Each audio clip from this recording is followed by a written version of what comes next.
Mic check. Mic check.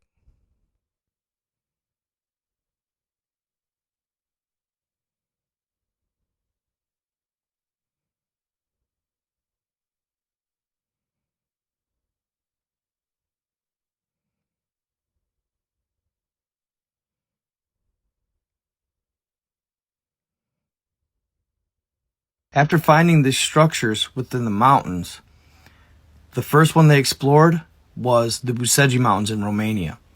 And what they found there, absolutely mind-blowing. Super advanced tech, large tunnels, essentially made by giants, and basically what they call the Great Gallery, which is a library that discloses and displays in holographic image the complete history of Earth and mankind. Also, virtually every living being.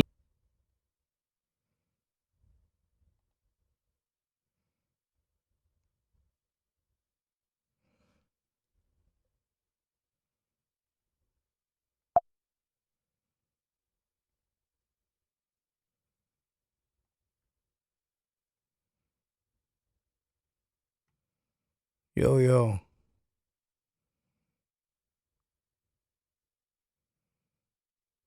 Okay. Let's try this again.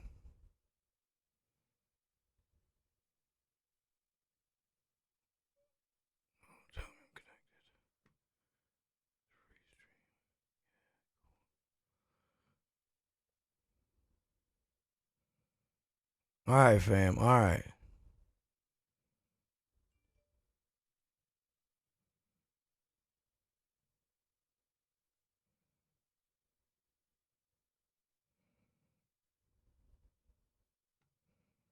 Let me know, y'all.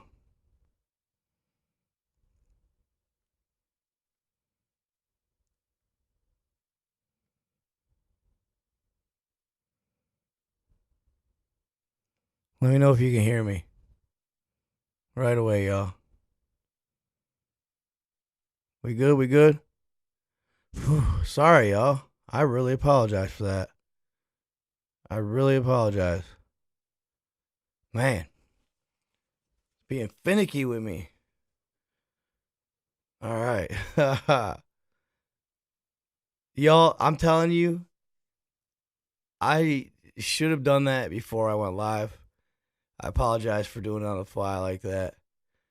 But I'm telling you all, it took me forever to figure out. And it looks like I still ain't figured it out, but I have. I just completely disregarded sound before I started that last live, y'all. Ridiculous. But it took me forever to get it down right. It took me forever. Because there's a lot of different elements to it. You know, if you don't want to hear yourself talk, because that drives, I'm telling you, that drives you crazy. You can't not hear yourself. It will mess you up. I don't care who you are. It'll mess you up.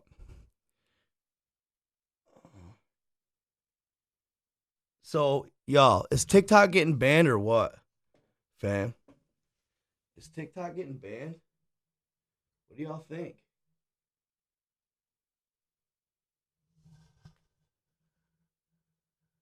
For some reason, it's not letting me go to. That's weird. What do you guys think? Is TikTok getting banned? I'm going to be sad if it does. I'm not going to lie. Are you guys impartial? What do y'all think? Do you like it? Do you think they're really spying? What do you think it's about? Zuck wants it gone? Possibly. So y'all seen what was in the bill, right? Y'all seen what that really entailed. Did you guys hear, about all that? How deep it really was? The bill wasn't as much about TikTok. is about basically the government can deem anything on the internet as, a threat or not withstanding, or up to par, and they can just veto it instantly. Basically, if there's a platform or a creator or whatever it may be, it's basically giving Gov full on green light access to shut down whatever the hell they want. Kind of a scary thing.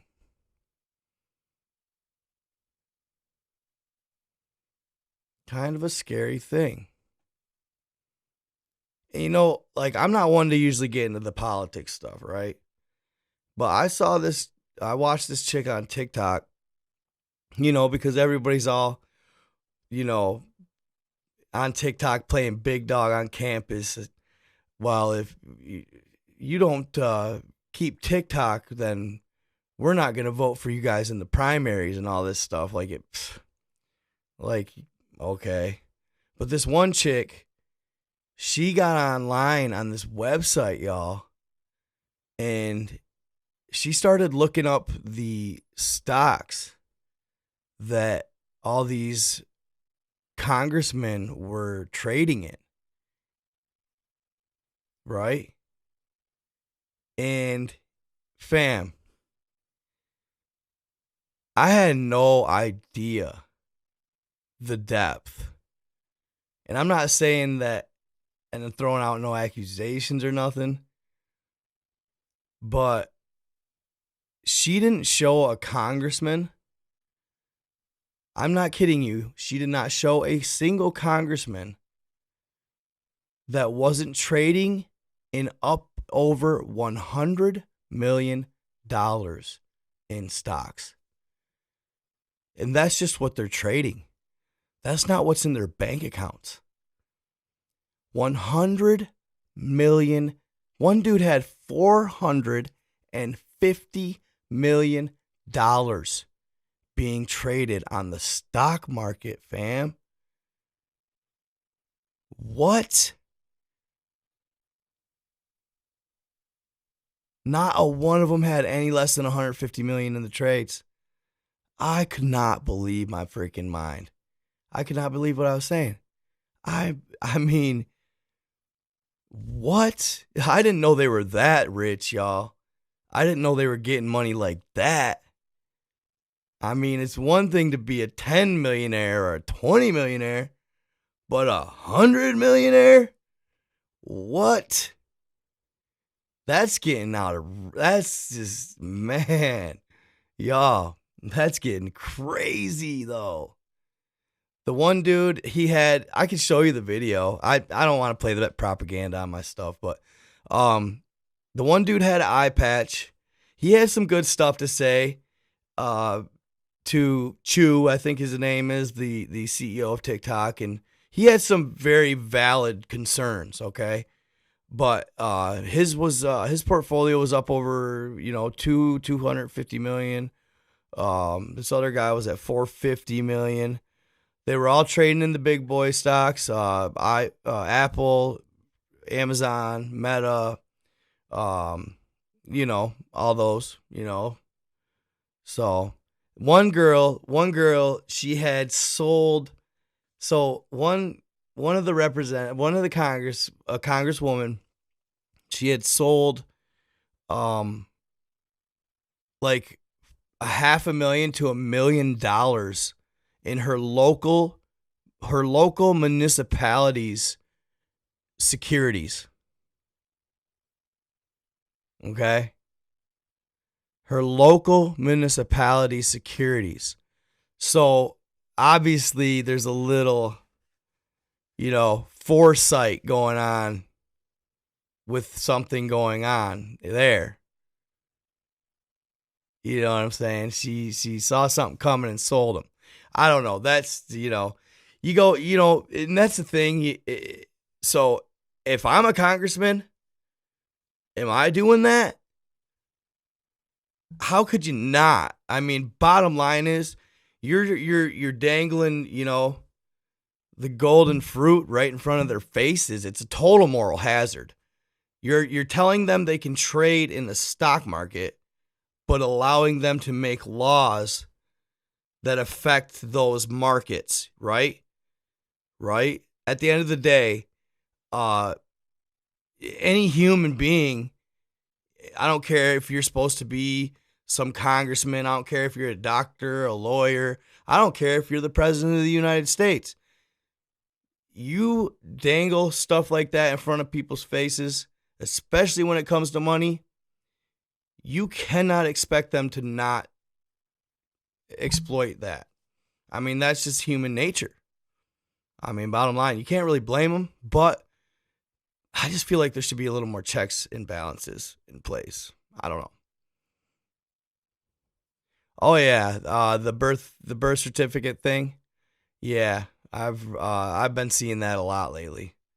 Your parent was not your mother was not your written mother on your birth certificate. She was your informant, meaning a witness for said bank.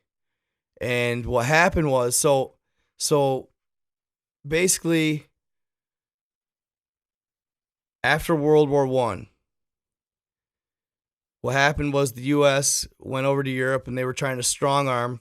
They were trying to be a corporation and corporatize everything in Europe. Well, Europe, they basically came into Europe kind of mafia style and said, no, we're taking it over. It's not a question. We're buying you out. And Europe said, no, this is not how it's going down. So they started fighting and they had to fund this war, World War One. All right. Well, that was basically over corporatizing the world, I guess. This is just a theory by the United States. Well, the United States didn't realize that they had spent a lot of funds on World War One. So then they're out of funds. The Depression hits. They're hard up. So, they go back to Europe and they have no money, but they need currency. They need loans so they can trade and lend out and all that stuff. Well, they had to supposedly the Swiss banks and they had no collateral. So what did they do? They established social security numbers and birth certificates and made their citizens the collateral, guaranteeing that these citizens would work and earn money, and each of us supposedly have a bank account accounted to us and this big old kind of money in the bank account that maybe we get access to or something, but I don't see that at all. That's never gonna ever happen. So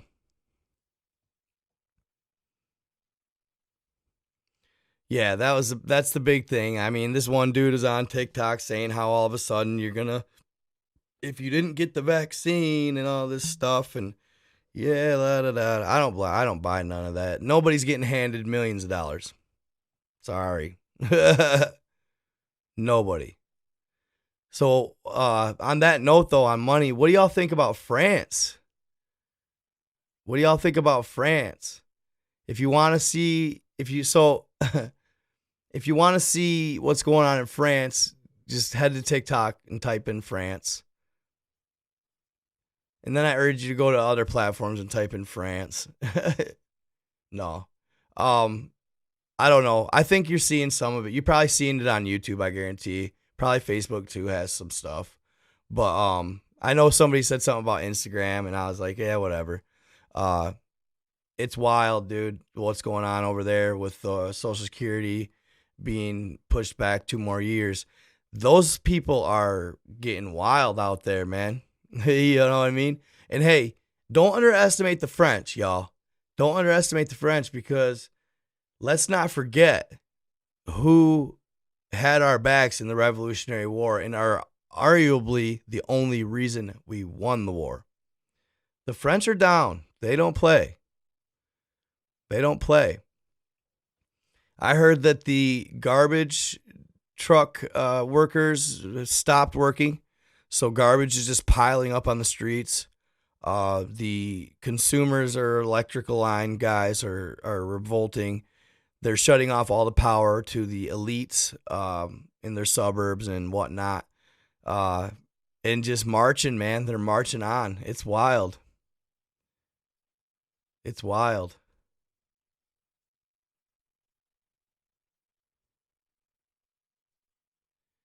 Yeah, firemen fighting policemen. That is crazy. That is crazy. Tartaria, I do have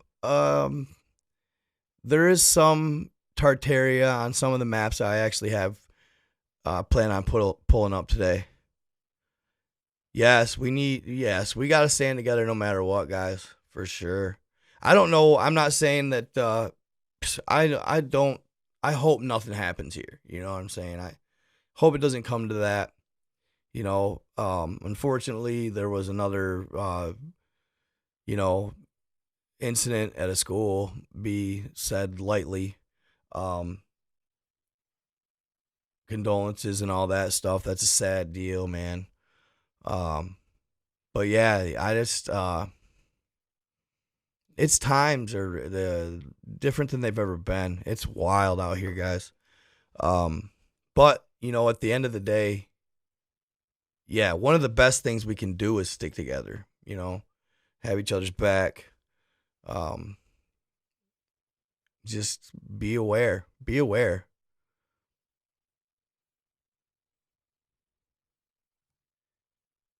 Yeah, the planet's definitely misunderstood. It's just there's so much more to the existence we have here, and we don't even understand it. Mostly because we really haven't been given the full blown opportunity to. There's a lot going on there. There's a lot to unpack there. Um, and it's sensitive, right? It's sensitive stuff. But like I said, I do plan on I'm going to start a podcast legit where I only do a podcast. It's just hard. It's hard for me because I like to knock out lives and podcasts at the same time. So it's hard for me to go ahead and do a separate podcast, but I really want to do it. And talk about everything going on, what's going on, and all that stuff. So did you guys? So we got to go back quite a ways on my videos to talk about them, right? The video on the Terra Infinita, y'all.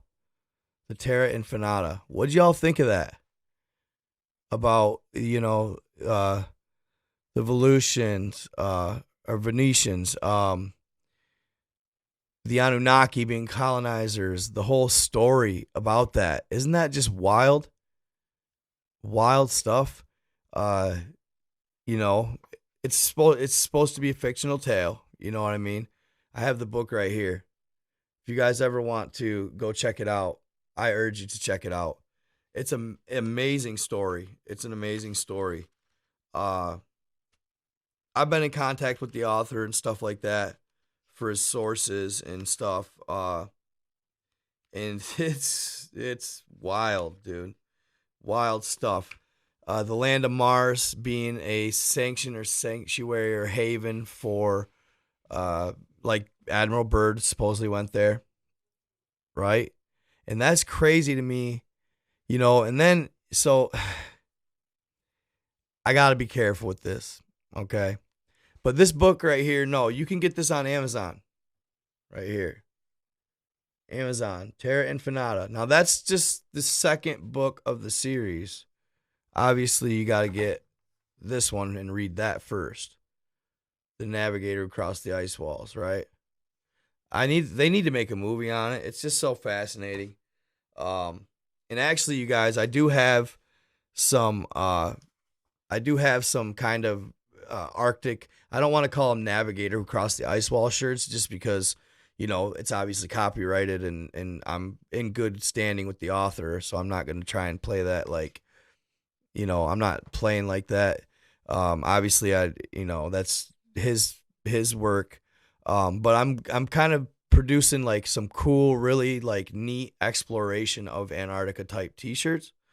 They're coming up, and we're still working. It's a slow progress, y'all, but we got some just sick gear coming out, and it's not gonna be like plastered all over. Like Night God's just not gonna be plastered all over things. It's not gonna be like obnoxious. They're gonna be subtle. They're gonna be, sleek, trendy, fresh. So keep your eyes out for that, for sure, for sure. Oh yeah, no, right? Yeah, the movie. Yeah, once you see, you can't once you see what is, you can't unsee it, man. Yeah, movies start to fall into place for sure, for sure. Movies definitely start to fall into place. You start to go, huh? Really? It's kind of like it's their joke, right? It's an inside joke to them being they. I don't know. You know what I'm saying? Uh, it's they laugh behind closed doors, right? Um, it just you got to pick what you believe. Is there land beyond? I don't know. I mean, at the end of the day, uh, it's hard to say. You know what I mean? We could go from there. The Mercator map, fam. That I've never delved into the Mercator North Pole map of 1616, if I'm correct. That map, y'all, is so freaking cool. It is just, and dude, I didn't even know the story behind it. Wow. I mean, y'all, it didn't get any more fascinating. I had to restart it. I forgot. Let me just share this real quick. I want to here. Let me see. Want to take a look at this Mercator map and then talk to you guys about the story behind it. Okay. You already all know about the Piri Race map. That map is awesome. Don't get me wrong. But that Mercator, the North Azimuthal oriented map, right? That word was a doozy for me. Azimuthal. All right. Who comes up with that shit, right? All right, hold on here. Let me airdrop this to myself real quick. And then do a little screen mirror in here. And hold on. Well, we're going to look at all the maps because you guys, these maps are insane, all right? They're the coolest. I mean, arguably to me, these maps, they, of course, been deemed or dubbed fantasy. But to me, these maps are some of the most, I don't want to call them authentic, but just amazing insight, okay, to what maybe was a time that existed on this planet. You know what I'm saying? Like, especially even the Piri Race map, dude. It is crazy to think. And, it's a draw on these creatures and all these different beings. And you can't help but wonder as you're looking at it, was there really once a time on Earth where all these creatures and beings, these hybrids, the chimera, the freaking everything, you can't help but sit back and go, wow, could that have been, I just don't see, like when I'm sitting here looking at these maps, right? Okay, so we got Mercators. Then I'm going to, hold on, let me set up Monte Urbano's. His map's one of my favorites for sure. And actually, you guys, just so you know, in my shop, right now it's nightgod333.net, but I also have nightgod333.com being transferred over there as well, so you'll be able to put that in and go to my webpage as well. Check out my shop. I have these maps on posters, the Mercator and the Urbano Monte. All right. if you want one, check them out. I do have them for sale. They're reasonably priced, very fair, and very cool. They're just awesome. I actually have one. If you can see it, you might be able to. Kind of not. I have the Perry race map on my wall, and I plan on getting all these other maps. These maps, you guys, they're gold. If you can buy them in any way, shape, or form, do it, because these maps may disappear someday, and if you have them, I mean, dude, I just think about being able to show my kids and my grandchildren, like, here's, tell them the story behind it. Like, just amazing. It should be passed down.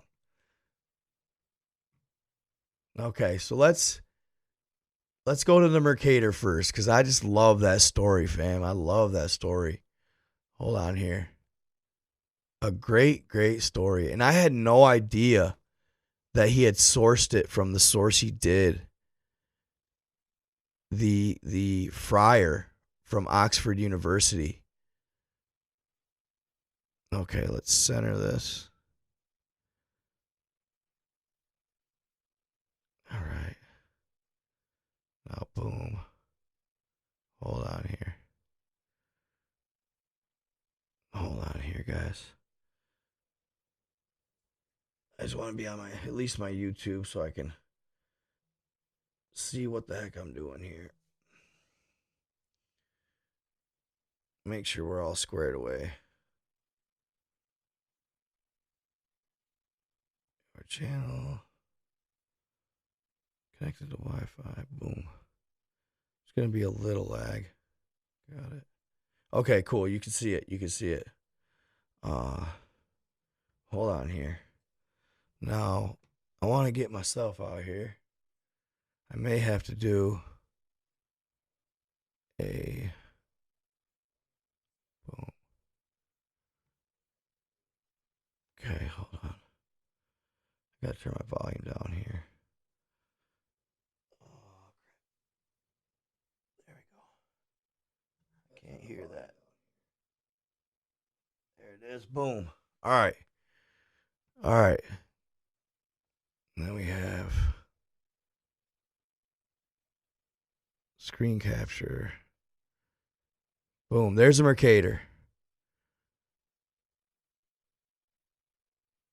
Like I said, it's a little laggy.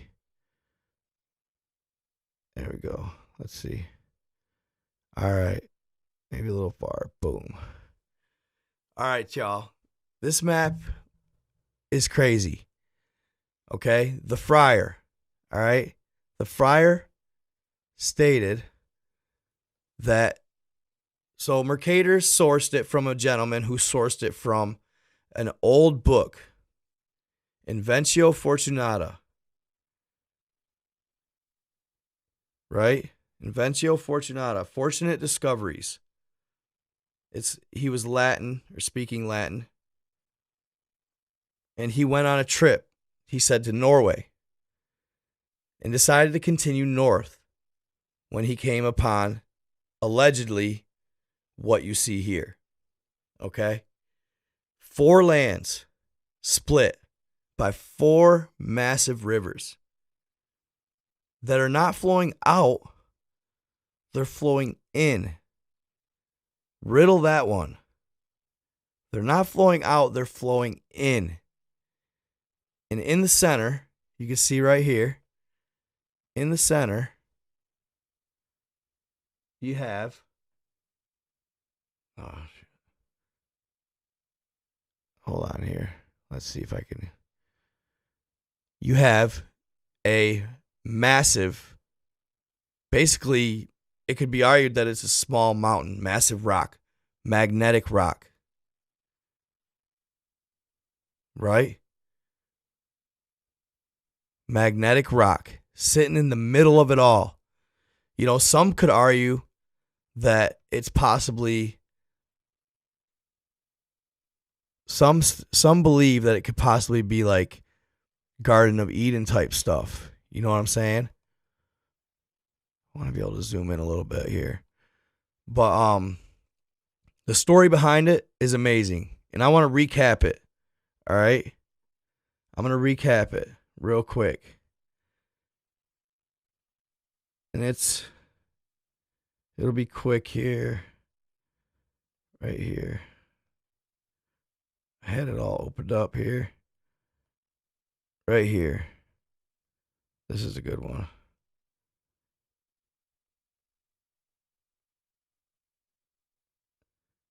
Okay, this is a good one here. So, do you guys remember the story I did called The Smoky God? Do you remember that story? Where the father and the son leave, I want to say, leave Norway, okay, to go on a fishing trip in the North Atlantic, okay? Well, as they're fishing, they kind of are coming to an end on their fishing trip, and they decide, you know what? Let's see what's there. Let's continue north. Like, could you imagine living in that time? Like, I think about that. Could you imagine living in that time when you could decide as a father-son fisherman team, hey, I want to continue further north. Let's check it out. And just go? Like, that's a crazy thought, isn't it? Today, I just don't see it happening. You know? Living in a time like that would be priceless, or it'd be amazing. It'd be truly amazing to be able to discover and maybe even not discover, but explore with no cuffs, no restrictions, right? Because I'm telling you, if you try to do this and go north like this today, you're probably just going to never come back. You know what I'm saying? And I'm not saying that, you know, you're going to get stopped by that. You just, for one, you don't have the, you know, the means, the boat, you know what I mean? These guys are on sailboats, like, not sailboats, but old, like, Navy ships, and, yeah, basically massive, like, ships. And while the Smoky God, the father and son, were on a small boat. They were on a smaller style sailboat, but the massive ones, like the ones they used in the Navigator, are crazy. I mean, I couldn't even imagine it. Nowadays, I could see maybe taking a yacht or something like that, but it just doesn't seem feasible. If you guys have seen the video, if you've watched the video where those guys, they try to take their speedboat to the to Antarctica, how quick they were shut down, how quick the military was on them was insane. And it was a matter of, if you don't comply, you will be sunk, more or less. You will be shot to obliteration. And you aren't outrunning them. You're just not. You know, like, I've thought about it, and if you ever wanted to do something like that, like, you'd either have to have, you know, I guess maybe you could get away with it with those, like, cartel mini, like, they're a half hybrid sub speedboat, maybe, you know, or a sub, but who has a sub just chilling? You know what I mean? You know, it's funny because I've had people contact me and say, "Hey, let's go, let's check it out." One dude even had a yacht and all this money saved up and all this and that. And I'm like, dude, it's not even worth a try. And for one thing, I'm terrified of the ocean, y'all. Like, if I got sunk in the ocean, dude, I would freak out. That's my biggest fear. Like, it's a phobia of mine. To get stuck out in the ocean, treading water, basically just waiting for anything to come up from the depths and swallow you whole. Like, the most terrifying thought and feeling I could ever, explain. That scares the daylights out of me. That's one of my biggest fears, for sure. The ocean is a scary place. Scary place. So Gerard Mercator. So a little background. He basically made the map that we use as somewhat of a, which is, I don't understand why, but we use it as a standard. Even in schools today, the Mercator map is being used to display and show the map of the world as it, would seem to us. That's what I always thought it was growing up, until I delved in and started digging, and I figured it out real quick, right? It's very, very skewed. The Mercator map is very skewed. And the reason being is because he drew it up as a cylindrical map so that, and he had to distort all of the countries to the north and south of the equator. It was basically for like captains of ships for navigation. So they could, instead of, a regular map, they had a hard time staying and doing straight shots to other countries, basically. Staying like due north.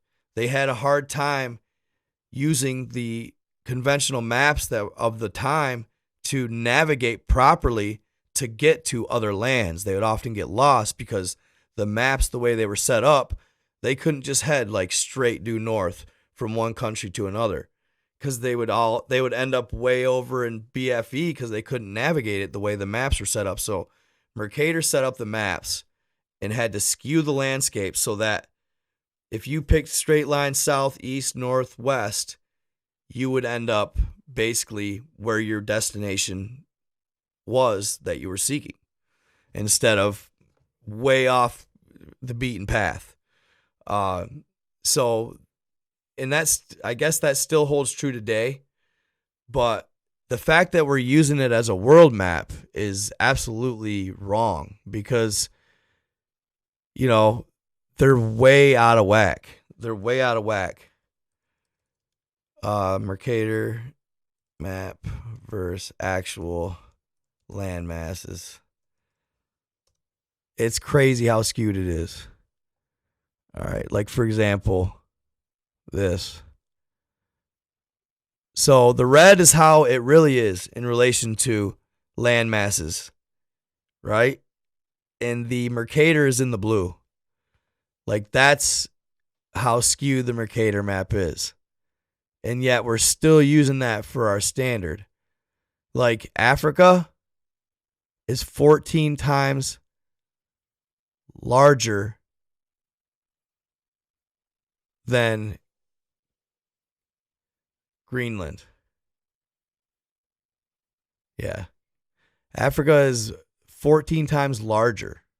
So at the end of the day,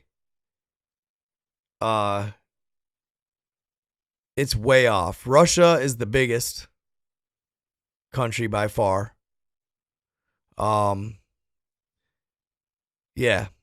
So there you go. I mean, that's how skewed it is. And they're still teaching this in schools. It's way off base. Way off base.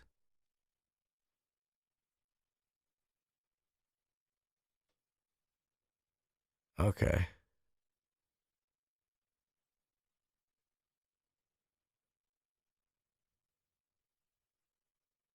Sharing is caring.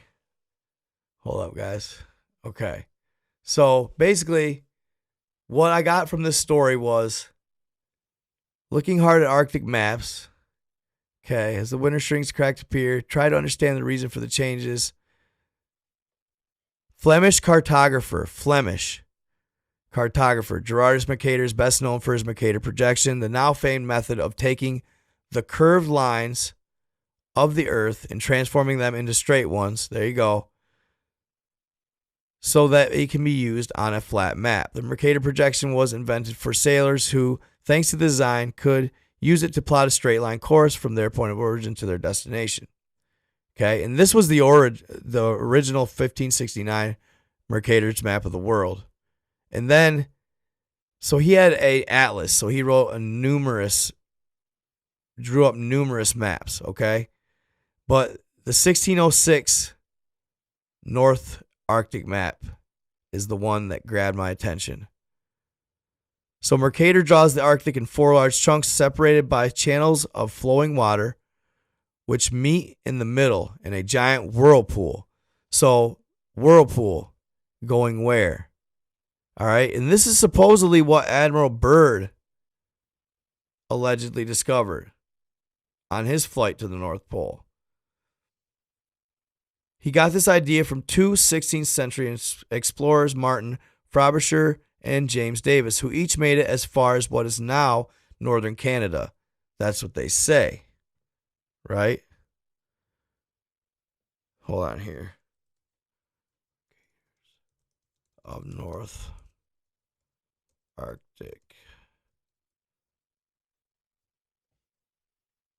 I'm going to type in Fryer. Mysteries of the map. There is one. That's the one that always comes up right here. Princeton. Okay. Hold on here. There's one guy, right? There's one dude on here that talks. See, I don't think I'm using DuckDuckGo. I want to read you his particular excerpt.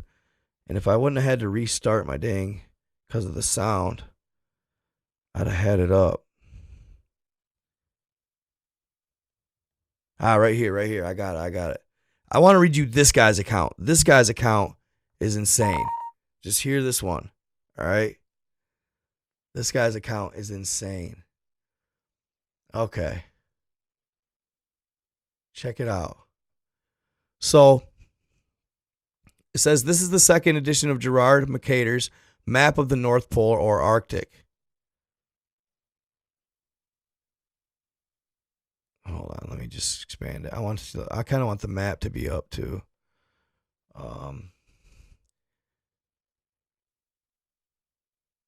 Boom.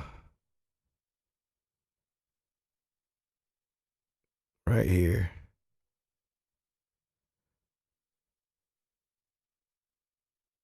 Come on. Expand out. Bing. All right. So, one of the great cartographer's most interesting and important maps. And so, guys, real quick too, I want to tell you, there's actually writing on the back of that original map. That original map, Mercator's original map, can be seen. It's all laminated and put away, but you can go request to see it. And a dude on YouTube actually turned it over, and it's got all kinds of like writing and entries from Mercator himself. And what it says, y'all, is wild. So, Mercator's Arctic projection has its roots in his magnificent 1560 wall map of the world, in which Mercator first introduces his revolutionary projection. As regards the Arctic, the difficulty with the Mercator projection is that to accurately depict the polar regions, his map would have to be infinitely tall. Mercator compensated for this by including a polar projection, very similar to the map shown here in the lower left-hand corner of his great map, the original. This may rightly be considered to be the world's first specific map of the North Pole.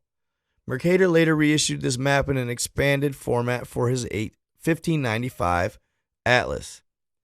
Following a number of important expeditions to the Arctic in subsequent 10 years, Mercator's successor, Jodocus Hondius, reissued the original 1595 map with a number of revolutionary and highly significant changes. Our survey of this map must naturally be with the North Pole itself, which Mercator envisages as a large black rock, the Rupus Negra, surrounded by a great whirlpool in which 4 powerful, rapid rivers flow. These rivers divide a massive continent sized landmass into 4 distinct islands or countries. When the English polymath John Dee wrote to Mercator asking about his sources for the map, Mercator returned the following letter, which survives in his own hand. In the midst of the four countries is a whirlpool, into which there empty these four indrawing seas which divide the north. And the water rushes round and descends into the earth, just as if one were pouring it through a filtered funnel. It is 4 degrees wide on every side of the pole, that is to say 8 degrees altogether, except that right under the pole there lies a bare rock in the midst of the sea.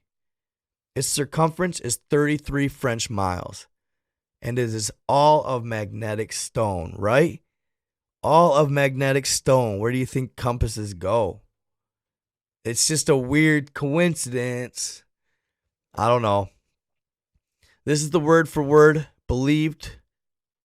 The word for word everything that I copied out of this author years ago. The author that Mercator refers to is generally believed to be Jacobus Noyen van Herzogenbusch, who himself references an enigmatic lost work. Now, this I have never, ever heard of until I researched and did the video. The Inventio Fortunata, a lost work, go figure. Little is known of the Inventio Fortunata, fortunate discoveries, save that it was composed in the 14th century and was a well-known resource for cartographers of the 15th and 16th centuries. The author of this work is a figure of considerable mystery, and arguments have been made that he is Nicholas of Lynn, Thomas of Kingsbury, or Hugh of Ireland. The work tells of a Monarite monk from Oxford who traveled extensively into the northern lands, including Iceland, Greenland, Norway, and possibly even Labrador. And it's funny, y'all, because if you look at Monte Urbano's map from 1587, in one portion of that map, he draws giant Labradors. Wow, that is weird. And I never understood it until I read this. The Inventio Fortunata also itself references a far older and similarly lost book, the Gestae Arthuri, which adds a new chapter to the legend of the King Arthur and Merlin, citing that his warriors conquered Iceland, Greenland, the Faroes, and parts of Norway. Regardless of the attribution of Mercator's sources, the idea of the Arctic being divided into 4 lands surrounding a black magnetic rock was even in the 16th century not new. Variants on the magnetic rock, then the Rupes Nigra, can be found in such esteemed references such as the text of Ptolemy, which identifies ever such. The presence of such a magnetic mountain at the extreme north may have seemed a natural connection for scholars attempting to explain the wonders of the compass. Curiously, though, referencing the Inventio Fortunata with regard to the presence of the magnetic mountain at the Arctic pole, Mercator does not ascribe to it any magnetic property. Interesting. So it also says, what blew my mind, it also says that this friar wrote of the Americas, in particular North America. And what did he call it? He called it the land of the giants. The land of the giants. On the land of the giants, there were buildings so tall, with such massive stone for its structure, that there was no way anything but a giant made those buildings. Isn't that crazy? And here, I went ahead and went through and did a translation. I can't believe I never of all of these. Okay? And you know what one of the crazier ones is? One of the lands is called, and it's weird because it's funny because I just recently looked this up, is my last name, right? Frisbee is my last name. That's my real last name, for those of you that didn't know. Frisbee, right? It stems from Europe, a place called Leicestershire. All right. And come to find out, I have Viking ancestry all the way to Irish. And then my mom was on the opposite side of the spectrum, and the Vikings actually fought with my mom's people back in the day, which is crazy, right? But there's a place called Frisland that is an island or a land of mystery that supposedly has to do with these lands. And it always makes, I sit back and wonder, could it be? Is it possible that, somewhere way down the line, Frisland, Frisbee, I don't know. It's a crazy thought, but they ended up in Europe, basically, and, we battled with the Duke of Normandy and all that good stuff. If you guys ever want to check it out, you check your last name out. If you guys are ever curious, right? If you guys are ever curious, all you got to do is go to, where is it? It's really cool, man. It is really cool. You guys will dig it. Hold on here. I was super stoked when I found it because I've looked up my heritage many times over and had a hard time finding it. It's not easy to find. Hold on here. What's that say? Boom. Let's get out of the settings here. So check this out. And you guys, chances are it'll find your last name. All right. Check it out. This thing is badass. And it's kind of something that just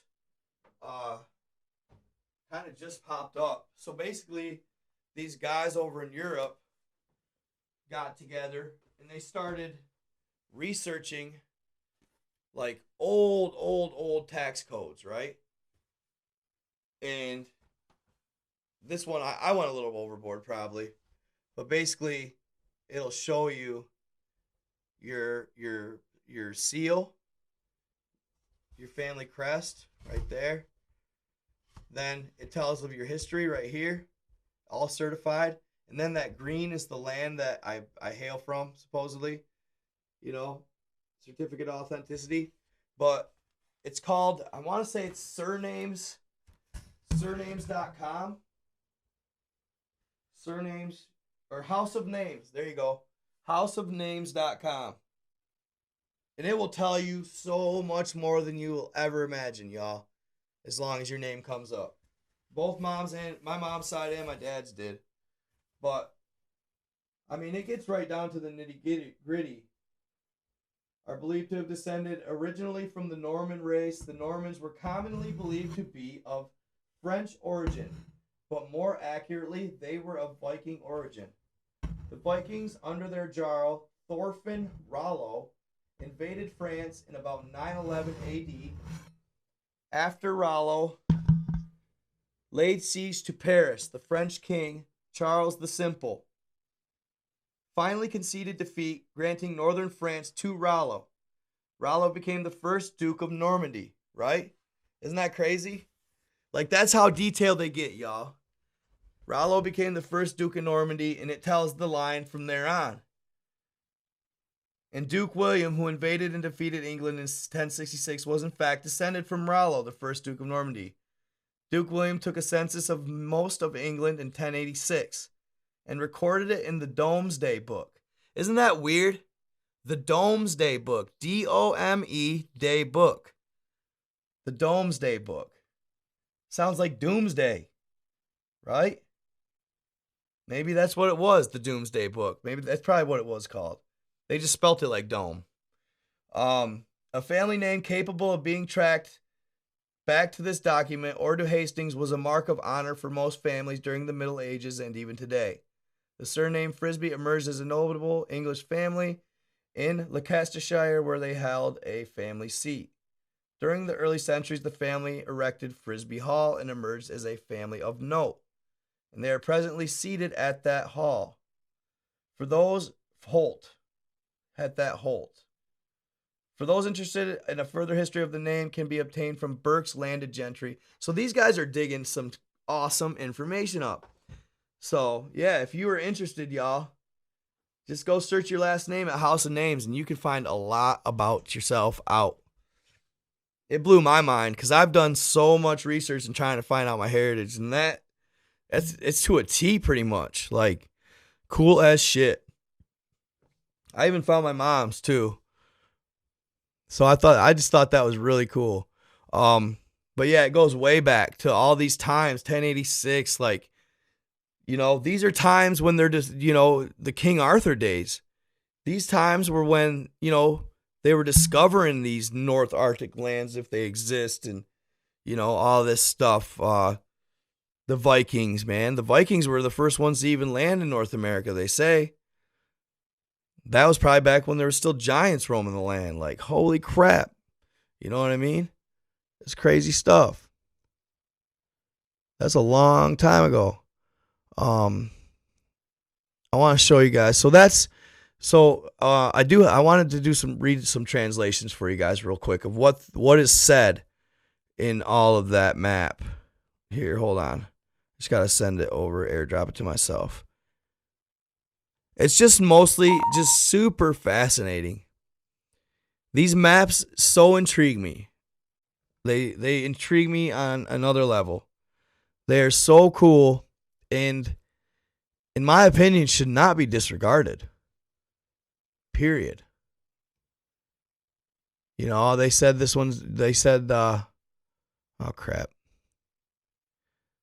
They said that Mercator's map of the North Pole has been disregarded as fantasy. I have a hard time with that one. Not saying that it's real or that it exists for sure, but I don't think it should be totally disregarded by any means. I think what makes us so much smarter, right? We don't even know what they saw or experienced back then, man. Hold on here. Okay. There we go.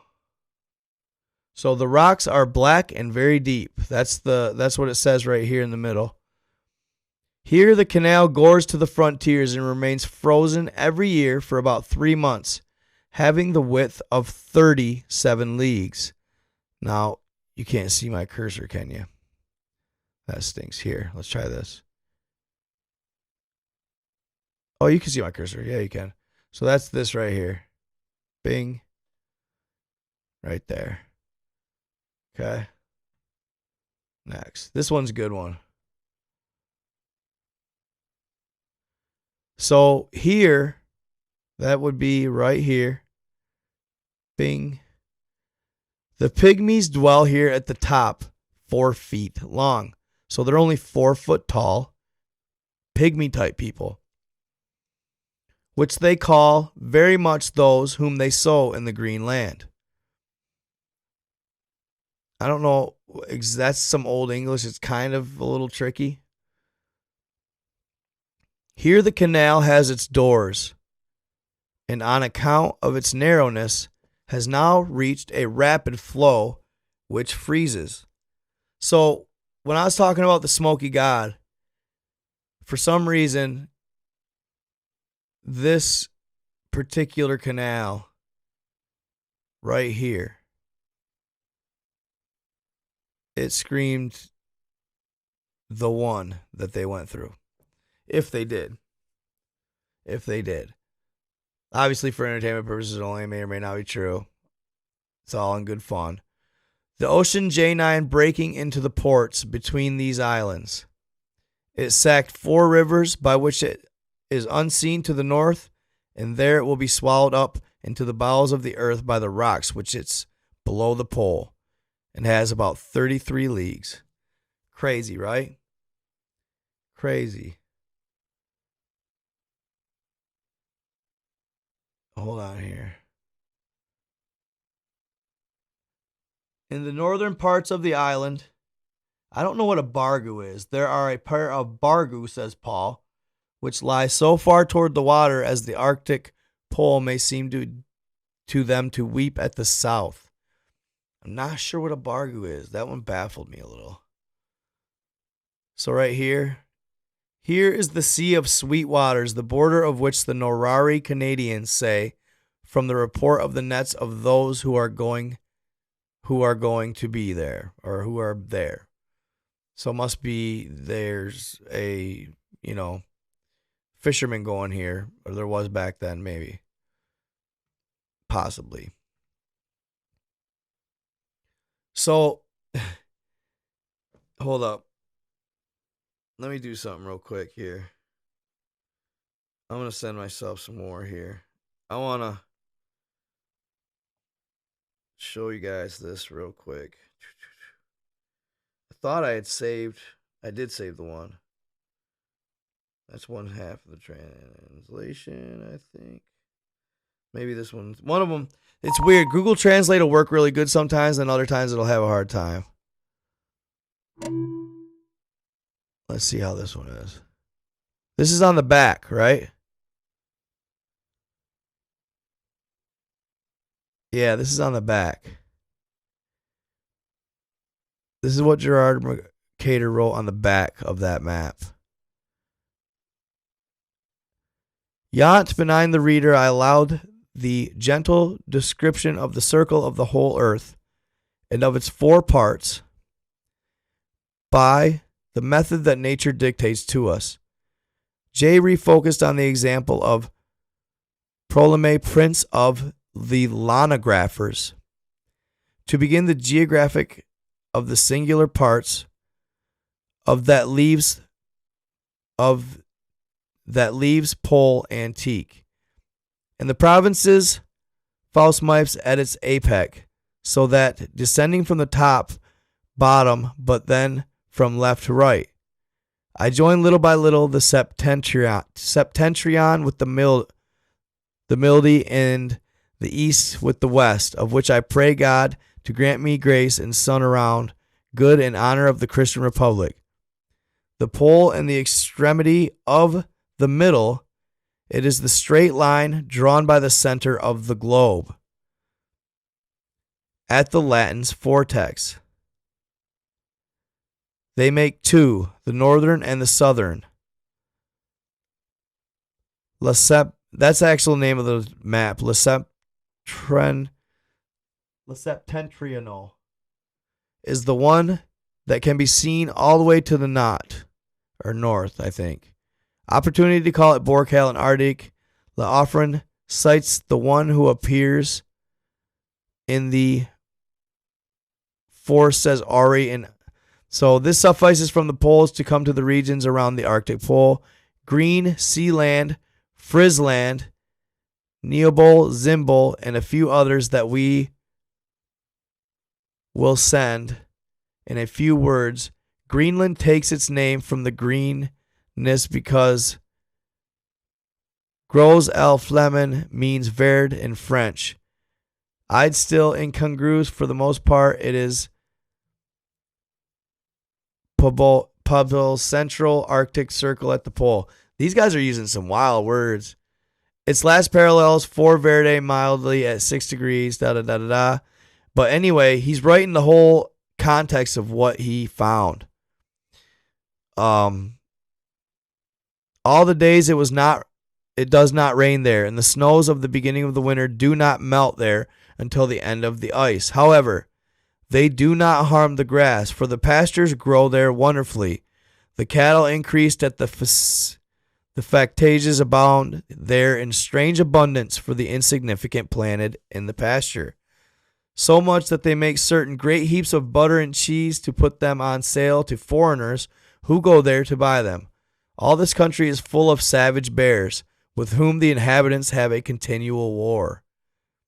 There have been more foxes, and what they say, listen to this. Hold on. And what they say is true of Lysaurus. We only bump into 2 places his rivers make. Okay. I wanted to read you another one, but so anyhow, I'll quit rambling on. The dude writes that they have unicorns on the back of the he writes about the unicorns, all right? That's kind of what I was hoping to get to by rambling on right there. Hold up. Now, of course, you know, he could be writing it from fantastical perspective here. We have to stay grounded now. Nevertheless, and see, you know, I don't want to be controversial. I don't like to be controversial.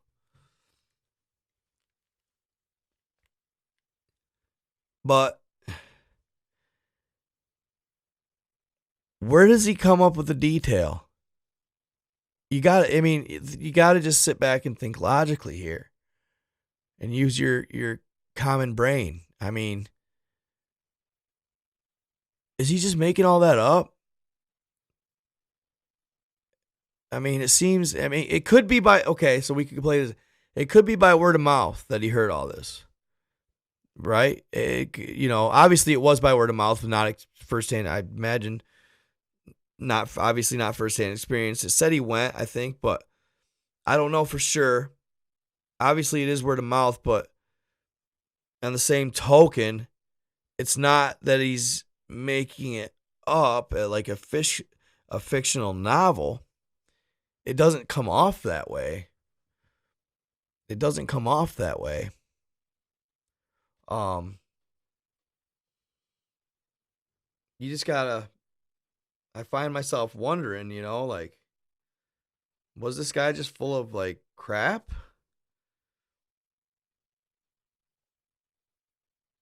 It seems hellish elaborate to just totally bullshit.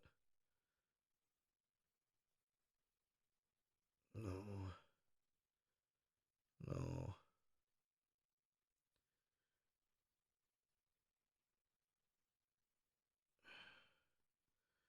Where is it? They make certain large heaps of butter and cheese. It says, right here. Its rivers do Meridionux, Thor, Boyer, Naflande, Occidentals. They name a bunch of them off. The smooth and icy sea embraces Greenland, of which Pliny afferent thus in Book 4, Chapter 13, Pliny the Elder calls the Northern Ocean a Malki of the flora which around, I can't read some of their name, which name is therefore the land that is a very large rock which looks more like an Eiffel than a stone. Greenland has a monastery of order preferring friars, and not far from the Mount Cast sea Etna, at the foot of which carries a fountain of lively hot water, by which they do not heat up fiercely as by stoves every day. Rooms and dwellings of this covenant, their bread and meat fans, all of the tincture of the stuff, iliates among the flats of this furnace. These same fountains taint the gardens, which makes them always green, and which a diversity of flowers and other pleasant herbs. Even the places next to the sea are never frozen by the favor of these strongly wing to all men and animals who please themselves there. From there comes the incredible rush of the tide of peppers and strong aquatic belts from cold places conveniently. There are apocryphal churches under the ordination of the Archbishop of Drontheim. It is said that by their charms they quench storms on the sea and endanger strange ships. So check this out. He says, by their charms they quench storms on the sea and endanger strange ships. So magic? By their charms they quench storms of the sea and endanger strange ships which they want to plunder. Of the sea at the heart of the rocks, and by this means sink the other ships which fight against the storm and the waves of the sea. They are for the most part Christians and have all been faithful. Frilin, an island unknown to the ancients, is larger than Earlrad. They have no fruit there, but more commonly live off fish. Its main city bears the same name as the first. It obeys the king of Norway. Wild stuff, y'all. Wild stuff. I don't know. Not a lot of people have heard or read the back of that. I guarantee it. That video I had to dig for. That map probably fascinated me more than all of them, pretty much combined. I like the Urbano Monte, but there's just not much context there. It's a really cool map. Don't get me wrong. But there's just not much context there. There's no really good sources as far as where he got the ideas for all this. Now, don't get me wrong. What the guy accomplished, amazing. Now, you have here the center. What does that look like? I mean, hold on, I'm in the way. Bing. It's exactly like Mercator's map.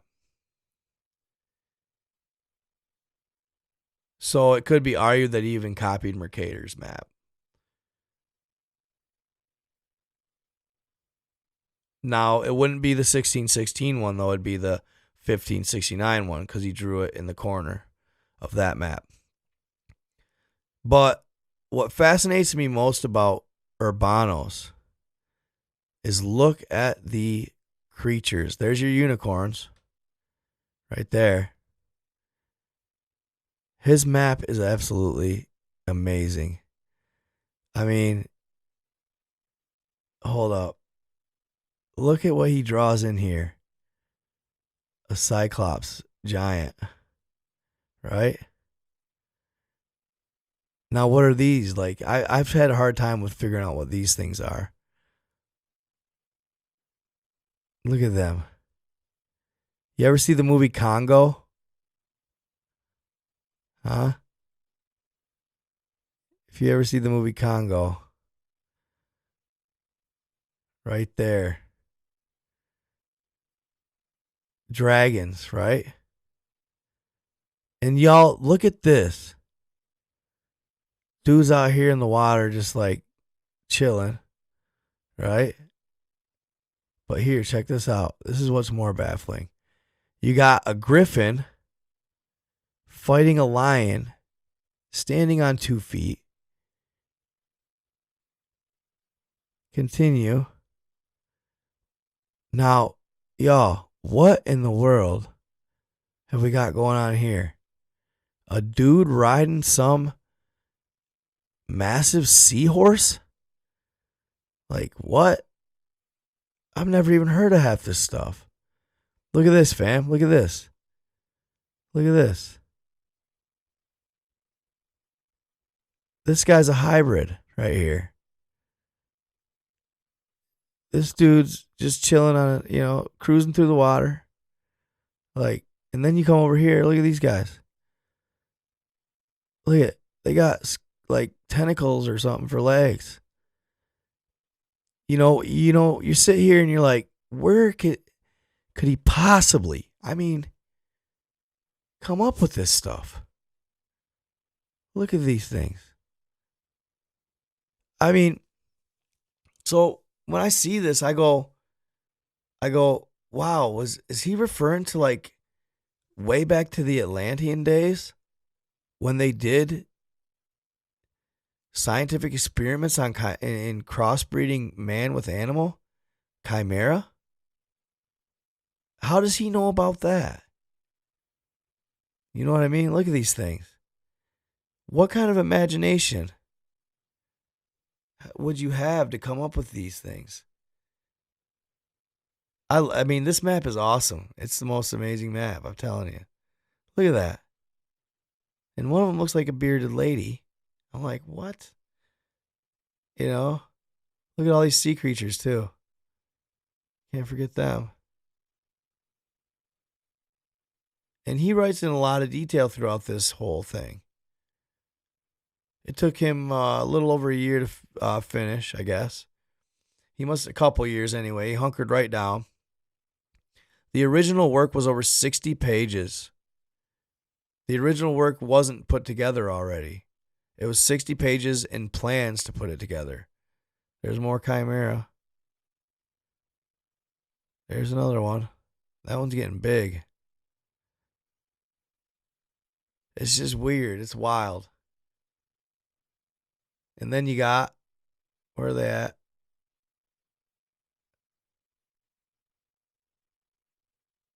Oh, come on.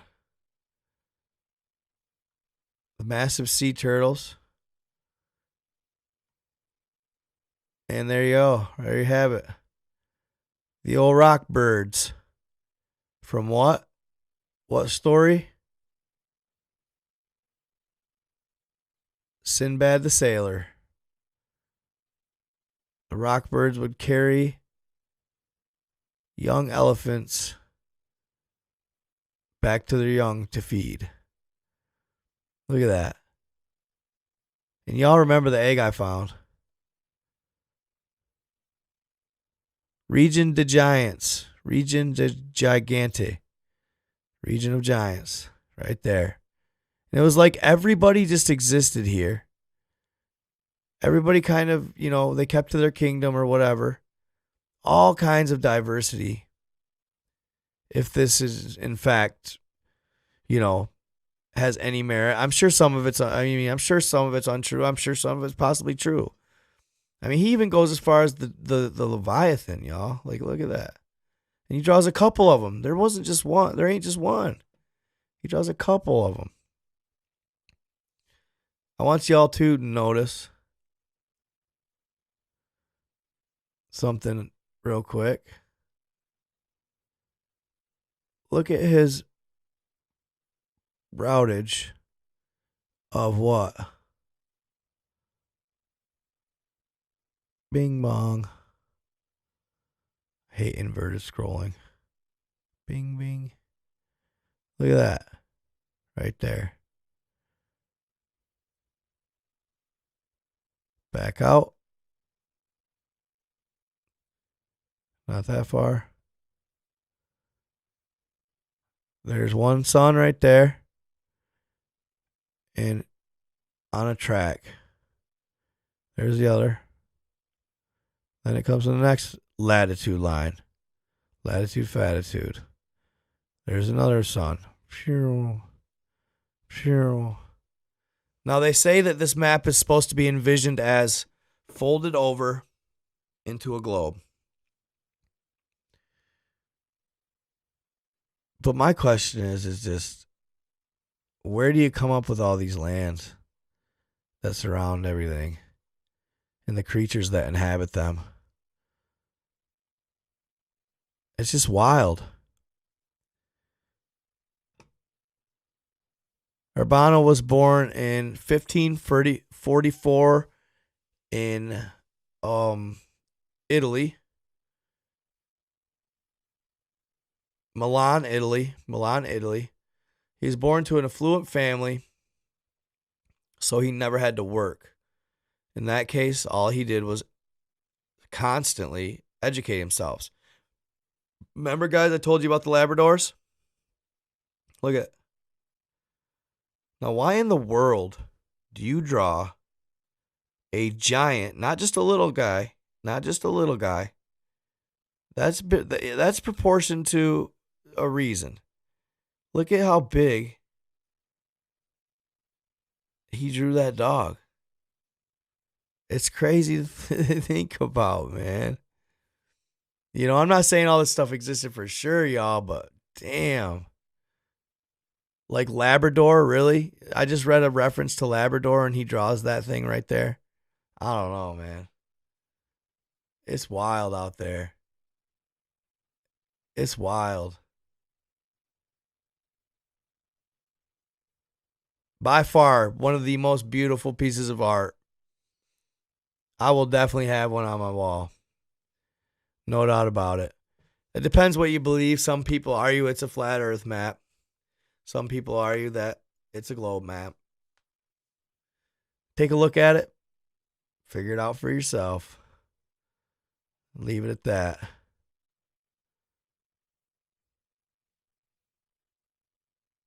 I'm about mapped out though. But I do want to look at real quick. I do want to take a gander at the Perry race map. All right. The Perry race map that one's of 1547. If I am correct. I think I am.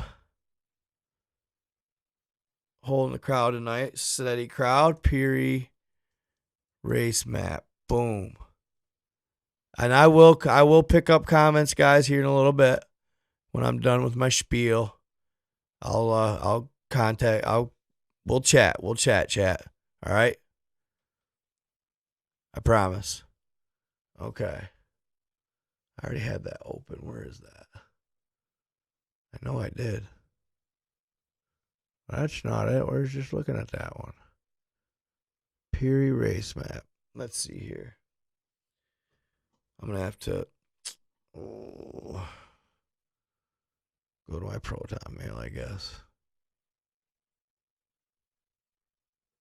Let's see here. Bing.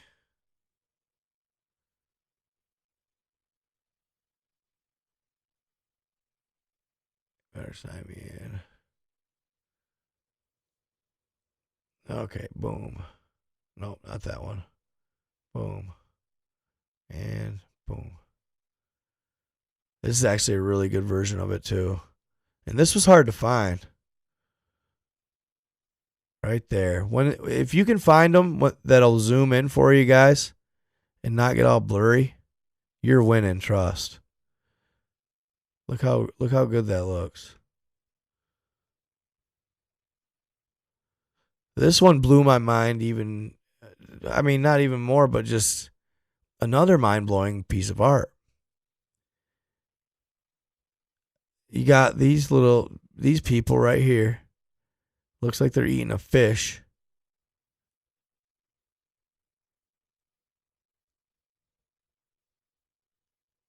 Then you scroll down. Oops, excuse me.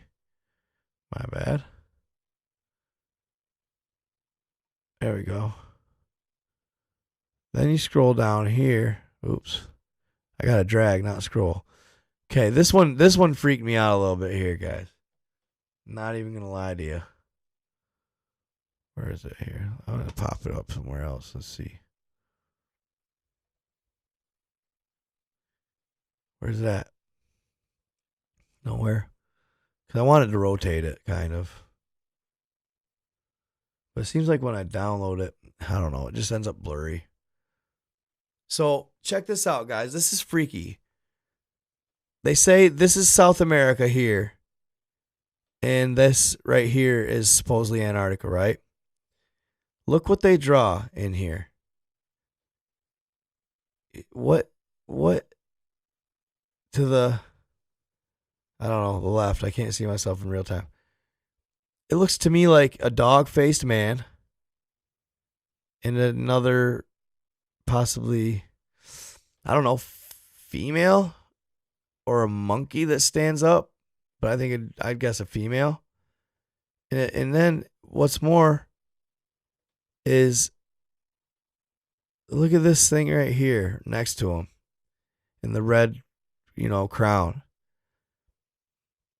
That, my friends, is a blemis.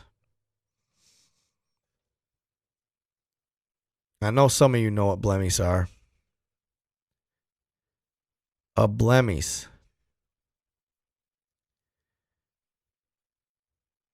It is a being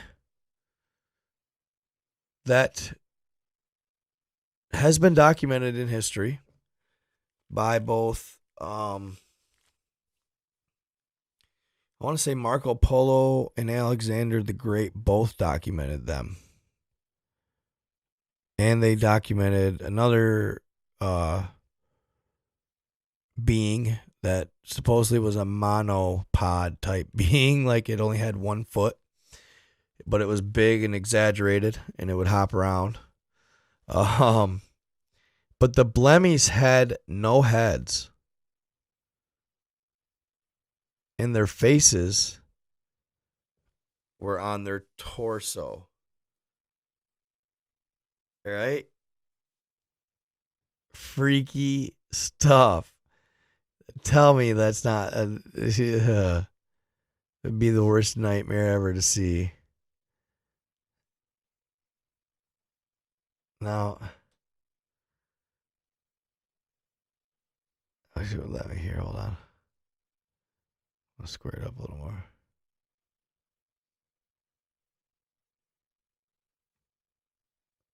What is that? So this one really fascinated me right here, guys. I wish you'd let me zoom in a little further.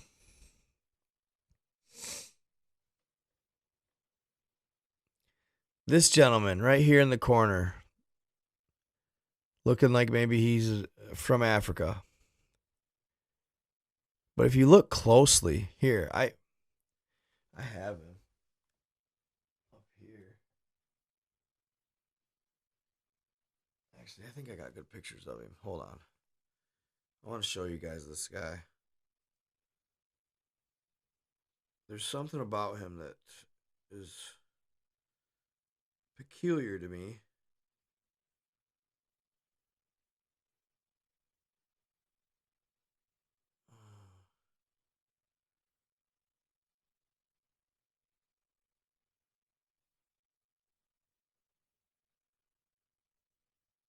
Where's he at? Come on.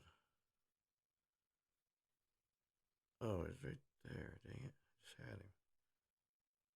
Where are you, dude? Right there. I got him. Just bear with me. Right here. Ding, ding, ding. And send. Let's see here.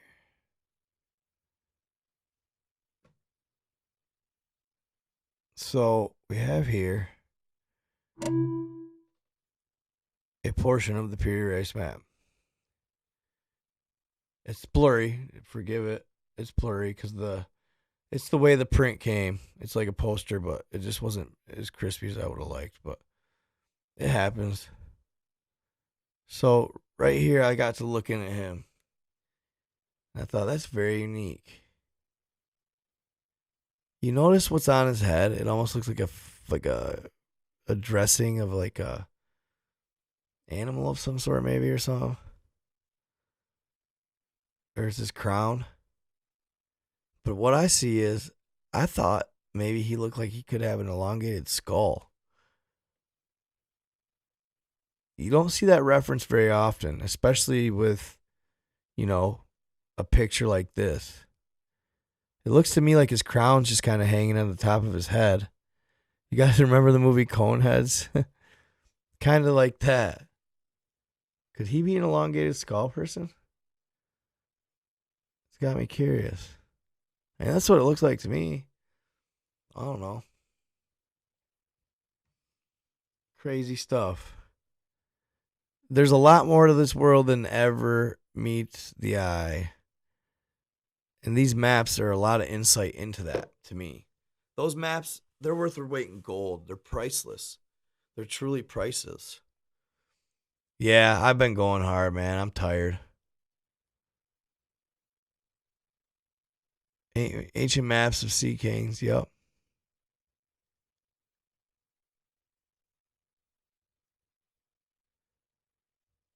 Ha, Coneheads. Classics, right?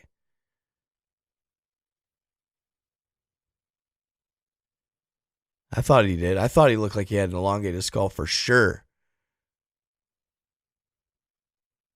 I love it, man. My crew's staying around. I love it. Thank you guys for sticking it out with me. Um, it was my first live back. You bared with me through the sound, and all that stuff. So that was awesome. Uh, yeah, I had a couple of kind of cool videos I kind of wanted to show you guys. Um, I thought I saved them here. TikTok's been going wild lately. I will truly be saddened if TikTok does get banned. You know, I wouldn't have been here without TikTok, man. Straight up. I would have never had a chance without TikTok. And you know, as much as they've been assholes at times, you know, I owe it to them. I owe it to TikTok right here and now. I will say that. Without TikTok, I would not exist on the platform. I would have had no chance. Um, it's creating artists. It's creating chefs. It's creating creators. It's creating so much for not just our country, but the world, right?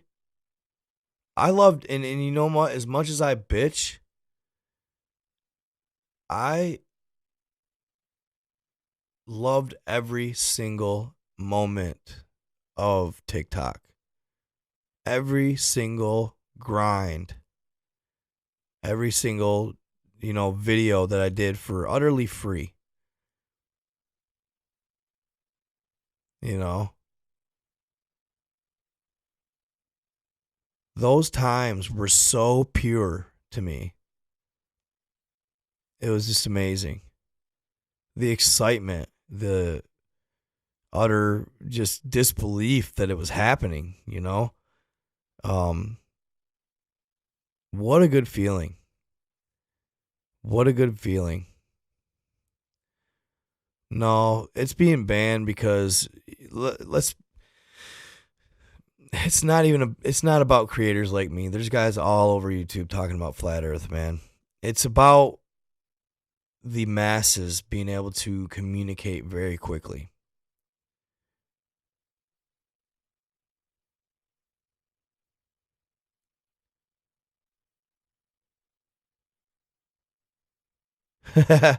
I'll always thank the trolls. We love the trolls. Thank you, trolls. Appreciate it, guys. I'm going to get on a little earlier next time. Thank you guys so much. Yeah, I mean, I could probably end it with a couple of.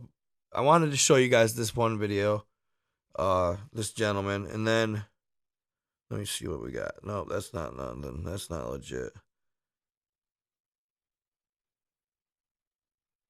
Where are we at here? No. This is crazy, guys. This has to do with the moon landing, all right? I know y'all are going to dig this one. This has to do with the moon landing. All right? Peep this.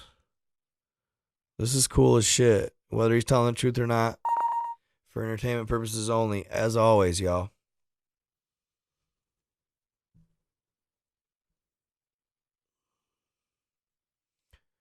I'm going to take a step out here, kind of try and stretch my legs for a second and not look so tired.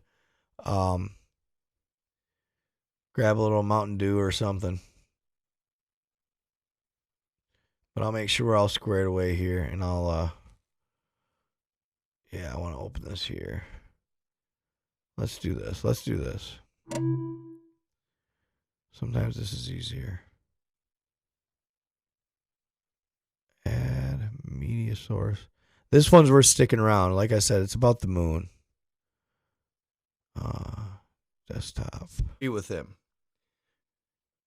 But in the case of and it seems to be this large discrepancy among people that they can't, for some reason, it's a little chilly. It's getting cold tonight, fellas and ladies. It's getting cold tonight. It's clear skies out there. Whew. Some Michigan cold tonight. I'm going to agree with you in the sense of this. And for some reason, people can't have one without the other. Okay? If they fake the moon landing, then we've never been to the moon. If we've been to the moon, then they couldn't have faked the moon landing.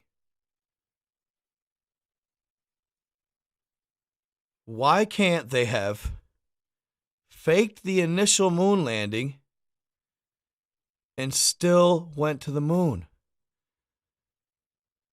It seems to be some discrepancy there that people cannot handle. Like, they faked the moon landing, but they've been to the moon. You know what I'm saying? They had many reasons to fake the moon landing, the original. Okay?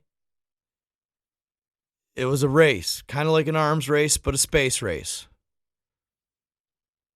They wanted to beat Russia and all that because they wanted to establish dominance, NASA and whatever. So they faked the initial moon landing. But they did eventually go to the moon. And the moon is real. It's not just a hologram. It's not just plasma. It's an actual it's an entity. It's a real structure or whatever it may be. I do believe that it's possible that the moon was essentially designed, right? I do believe that the moon could be under the control of possible extraterrestrial faction. I always think about Moonfall. Has anybody seen Moonfall?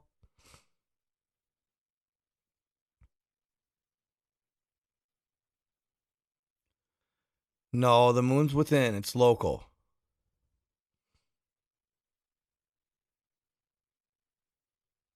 The moon is local. It's within the firmament.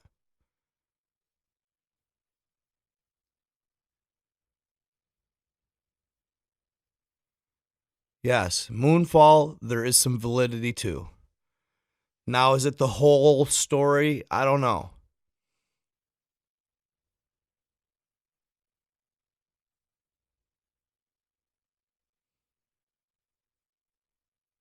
I would agree the moon's way younger than the Earth for sure. I agree it's hollow.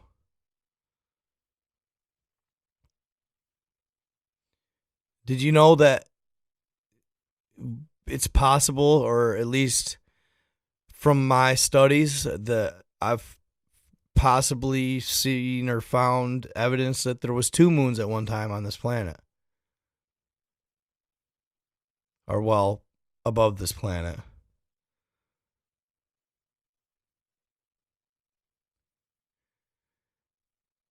We don't see the other side because the moon doesn't rotate.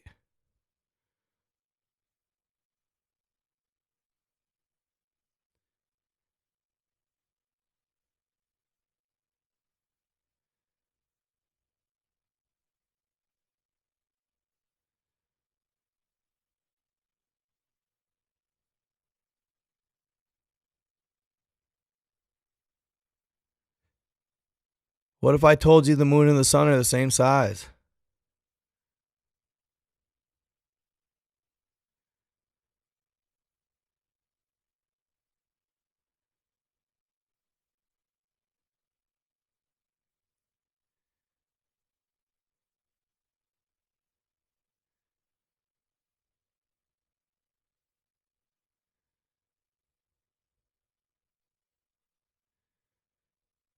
Well, think about eclipses. How convenient.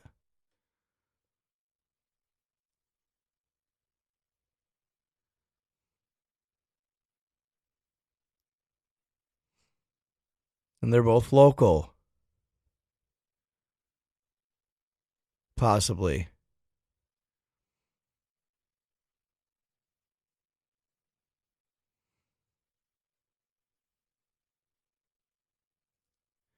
The moon wasn't the negative entity in Moonfall.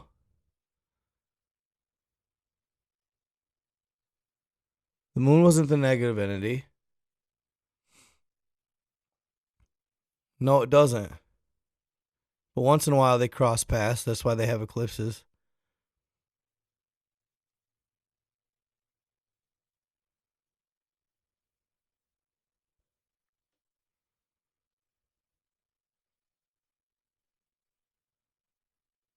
No, I'm sleepy.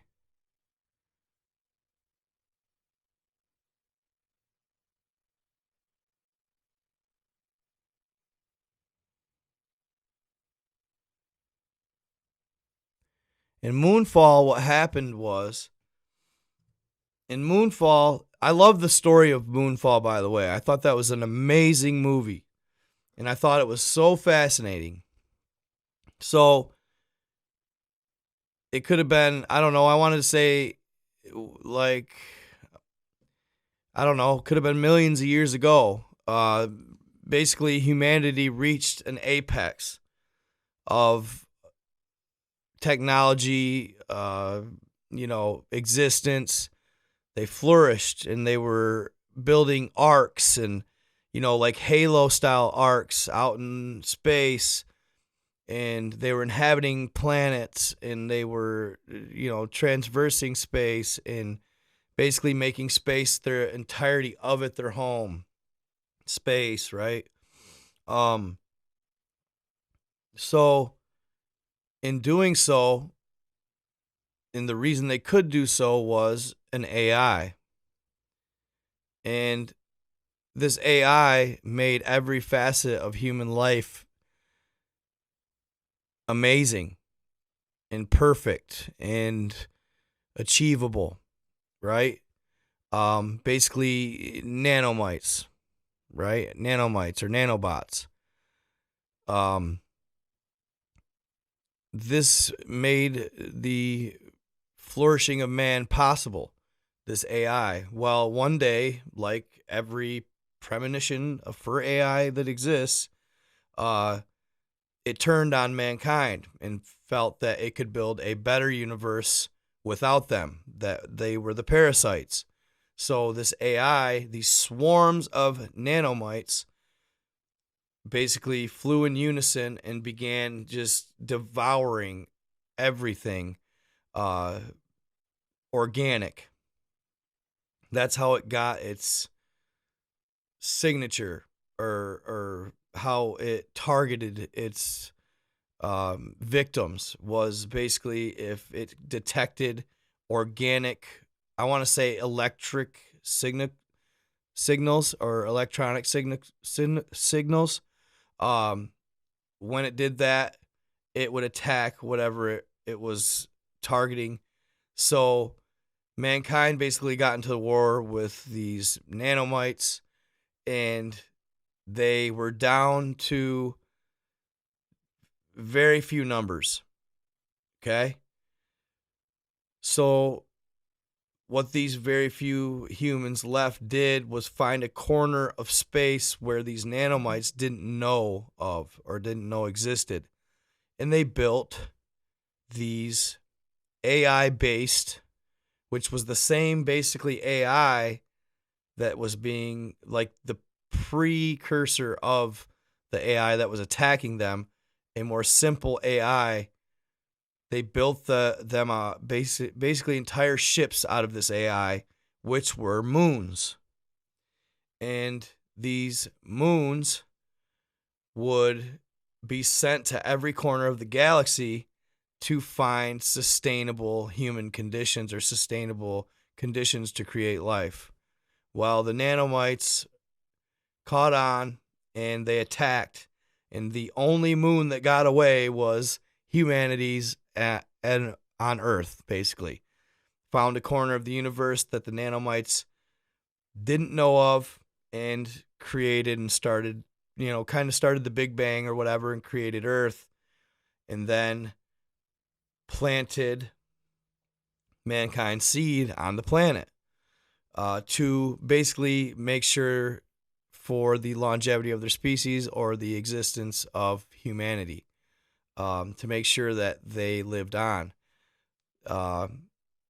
It's really cool. I thought it was awesome.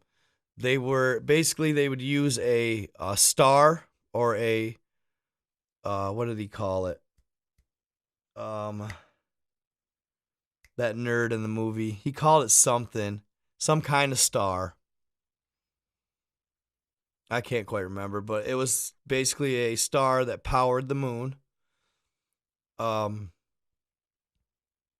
the moon, it's funny because the guy at the hotel, the moon has all the vegetables on it. They have all the potatoes and all this stuff. He started talking about potatoes.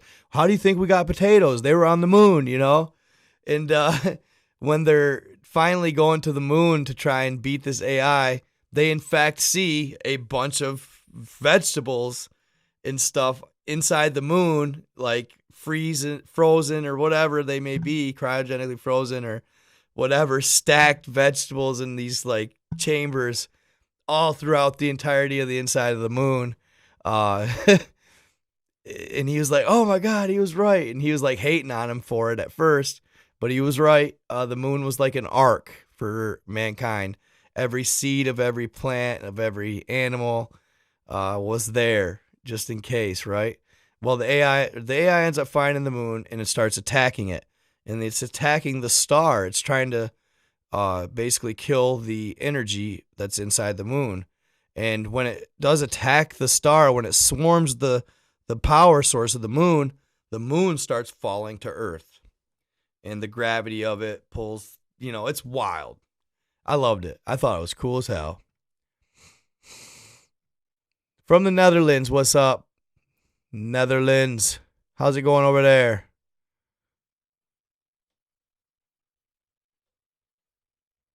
Very cool. Operation Fishbowl. No, that was Nuke the Firmament. That's what Fishbowl was, because it's like a fishbowl.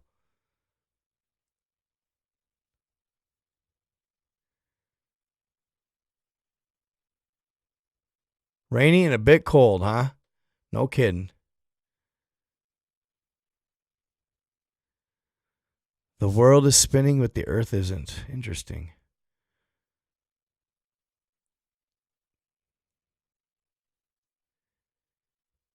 Hey, I love to see all the different opinions, you guys. I don't care. I'm telling you right now, my best source is you guys.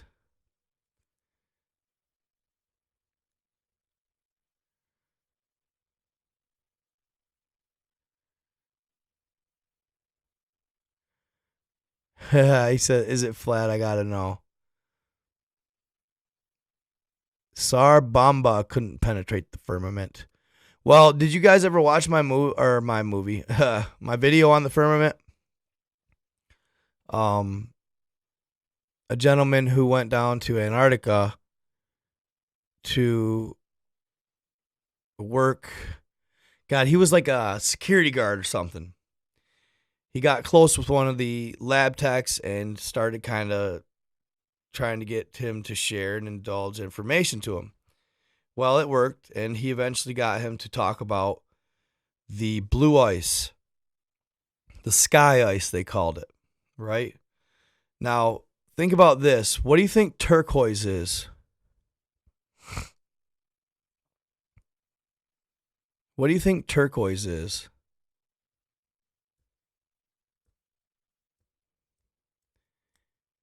Could it be sky ice? Same color. I don't know. Possible. So sky ice is basically this really deep blue ice that can be found all over Antarctica. And he basically gets out of this guy that the firmament's real, it exists or whatever. And they took a team to drill a hole. They've been attempting to drill a hole and punch through the firmament.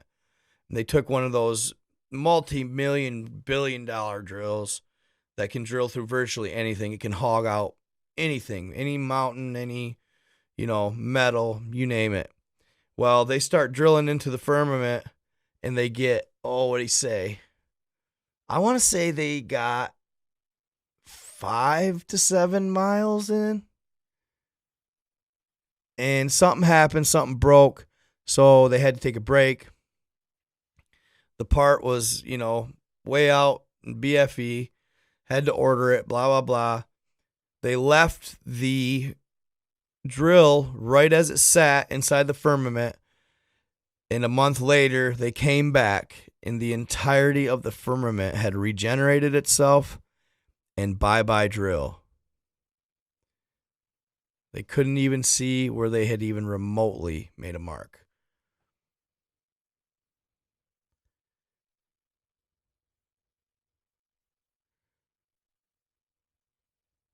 Interesting. Sacred gemstone. Why would it be sacred? Could it be sky ice? Sky stones, maybe?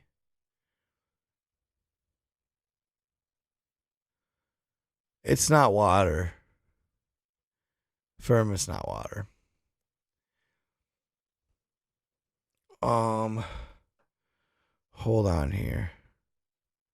It says it's the firmament. If you look at the exact quote in the Bible, here, let's look.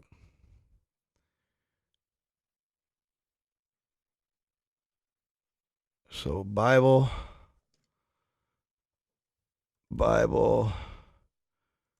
quote on firmament.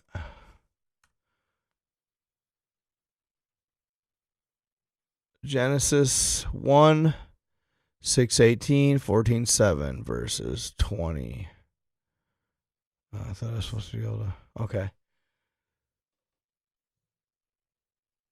And God said, "Let there be lights inside the firmament of the heaven to divide the day from the night, and let them be for signs and for seasons and for days and years," in Genesis 1:14, meaning, "And let them be for lights in the firmament of the heaven to give us light upon the earth." And it was so. Hold on here. There's better ones than that.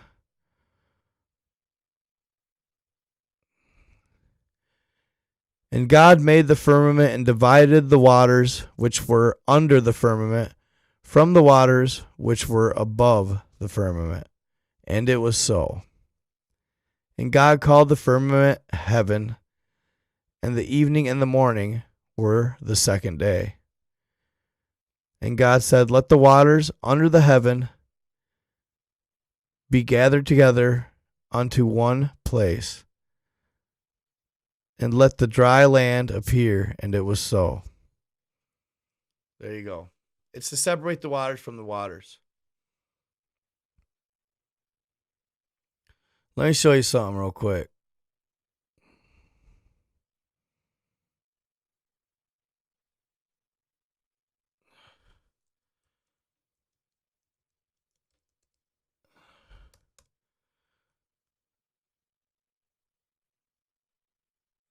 This used to be hard to find, but it's not really anymore. Let's see.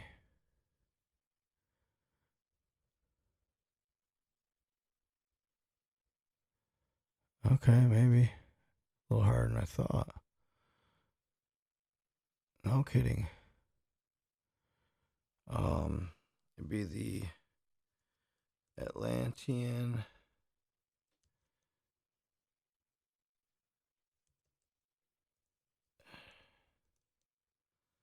$33 continents. Usually you can find it here.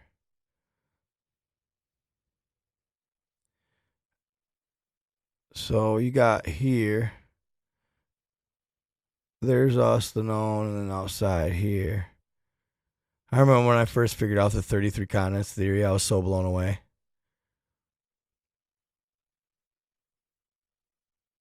It's got,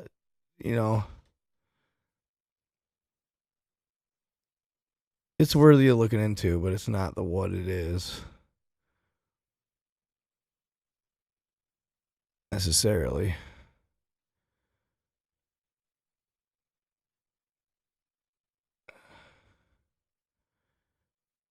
Let's see what it says. Here's the great.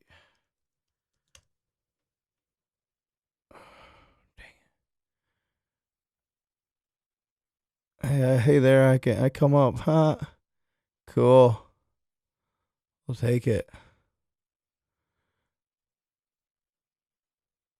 Right here, there it is. That's what I've been looking for. The flat Earth guy's asking the questions.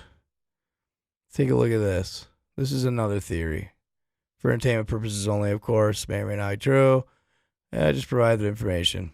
Yes, yes, yes. I've wondered and pondered over this one numerous times.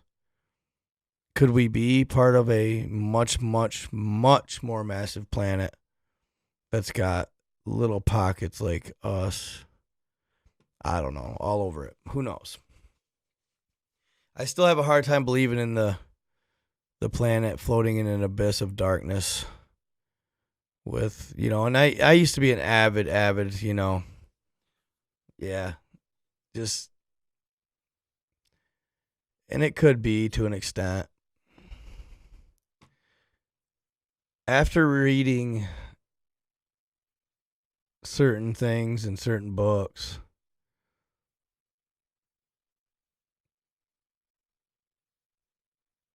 once you see, you cannot unsee.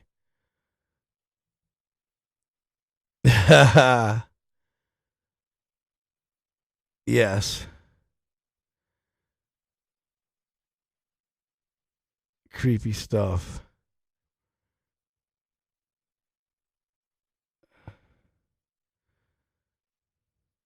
Oh, I wanted you guys to hear this one real quick too. Hold up. I gotta let you guys hear this one, and then I gotta call it a night because I am dog ass tired.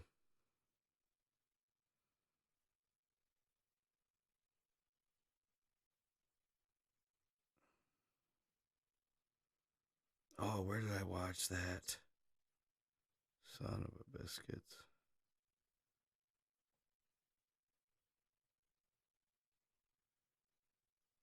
Okay, hold on. Be patient with me, fam. Can't remember if it's TikTok.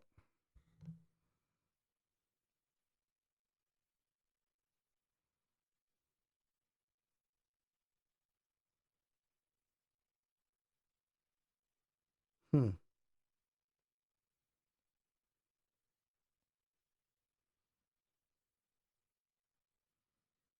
I could have swore I saved that. I don't see it in my history though here. Darn. Let me go back a little further. I better watch some videos afterwards here. Come on, come on.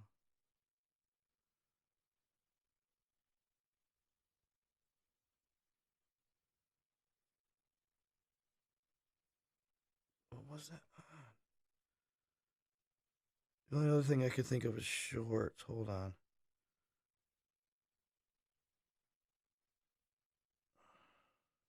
Never mind. Hold on. I got it.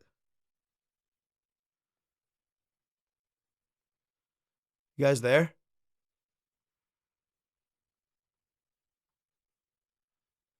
You guys there? That's weird. Oh, suckers.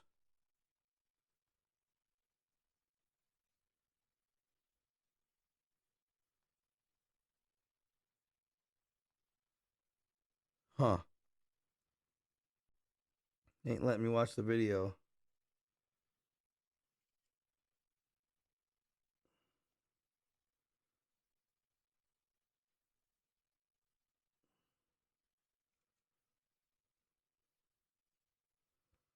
Hold on, guys. Be patient.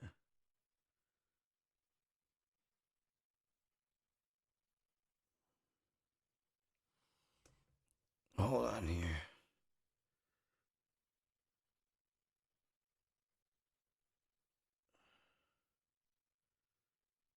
butterfly that hangs out in the center of...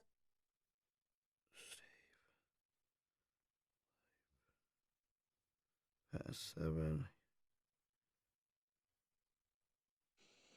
Just one of the most evil, vicious. Yeah, there it is. Be ready, guys. This is the last one. And then I have to hit the hay.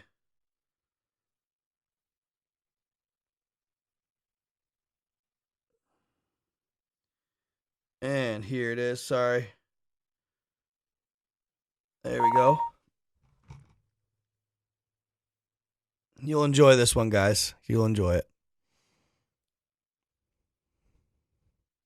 Oops, I didn't want to do that. Bing. Ooh, this one's taking extra long.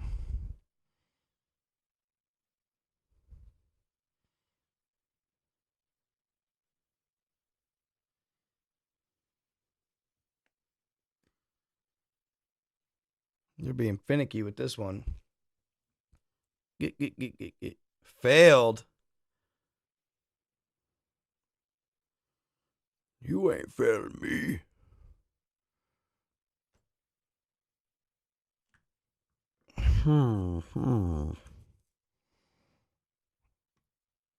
I may just have to go to TikTok on my own.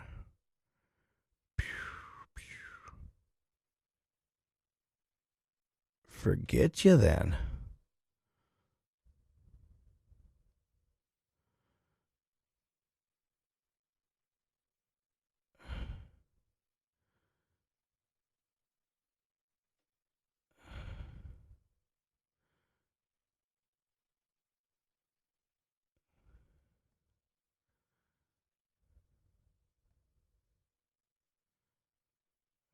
Here.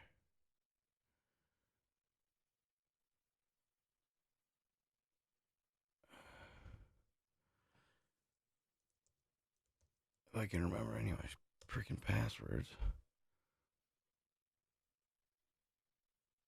Actually, I don't need it.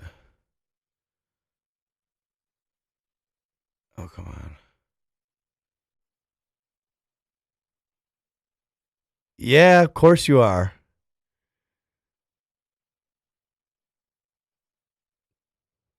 Oh, there are aliens everywhere.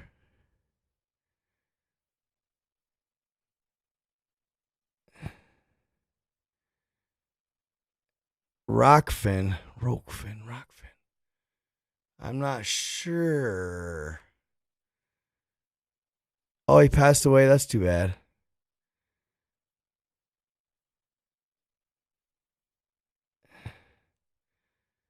Ethan. Well said, Daniel. It's funny.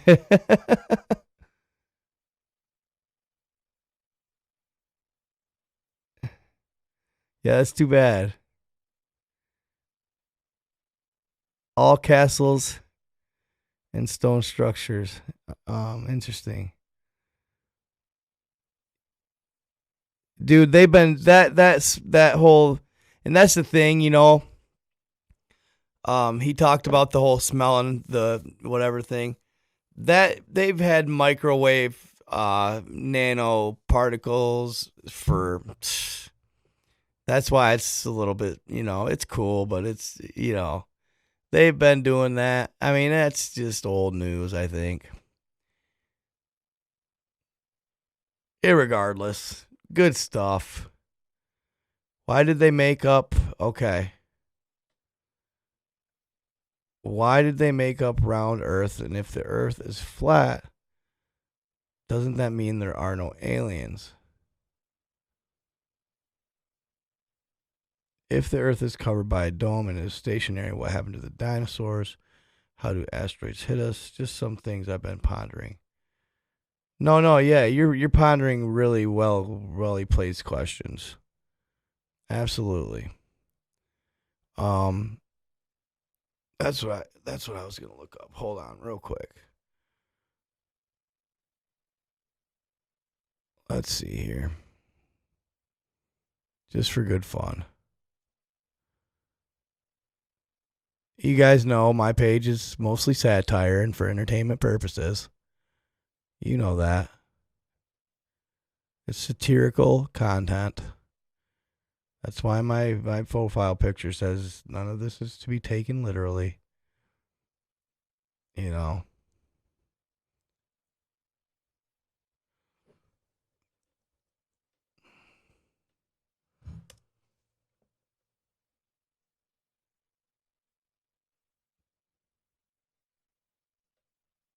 Let me see here.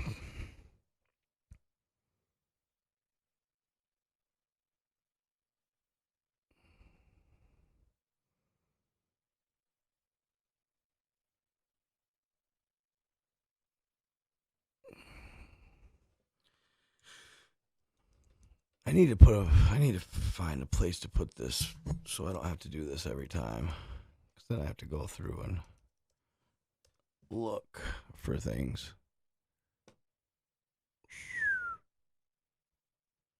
Didn't want that. No, not new message. I want inbox. Come on, man. Inbox.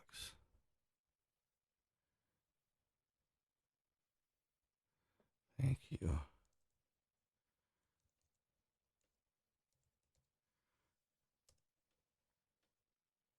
Oh, really? Oh, really?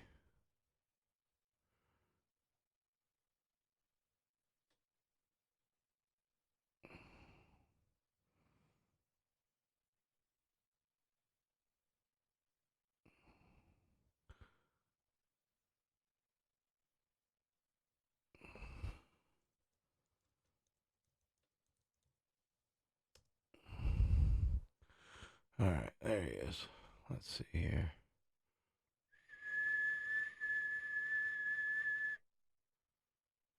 Sorry, the whistling's probably annoying. Oh. What do you mean? Hold on.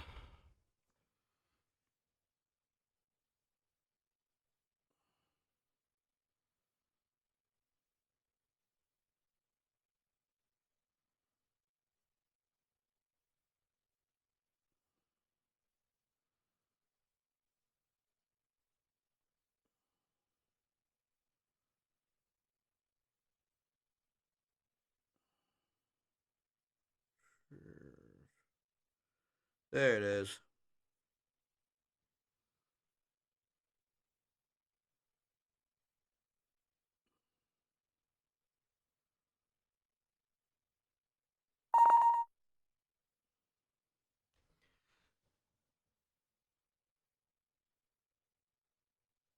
So,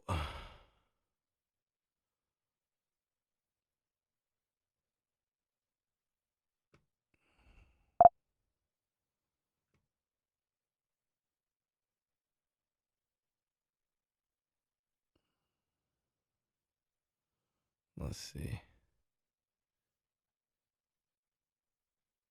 This goes without saying.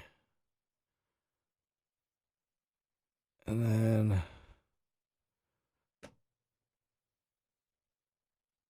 open. Open. There you go.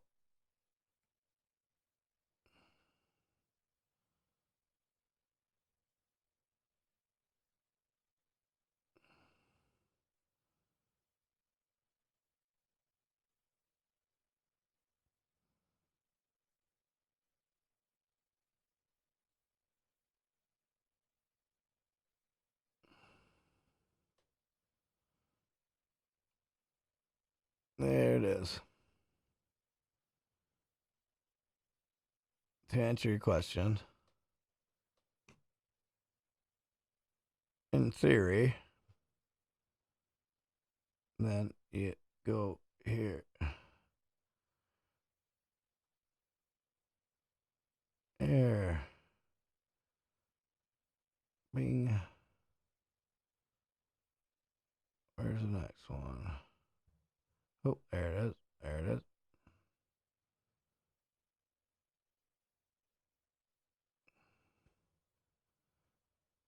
There, up, up, up.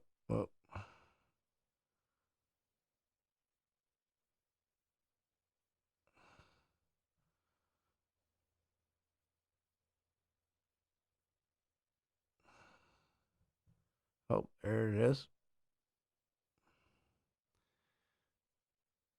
And then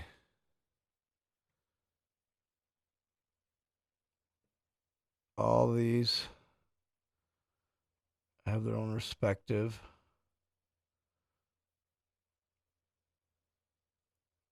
fish bowls.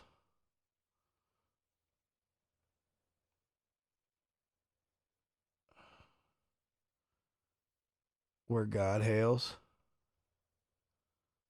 possibly, or the energy.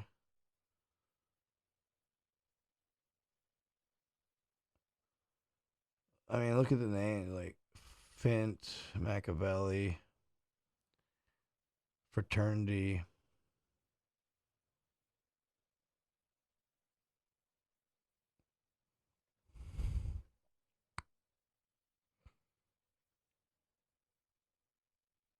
Lands of Hercules. Even Thor has some lands, wherever he may be. And this is just from a fictional story, but nevertheless, pretty cool, pretty elaborate. Take a genius to think this up, like Bill Gates or something. No, it'd be like Einstein level genius or like Hawking level genius to imagine this.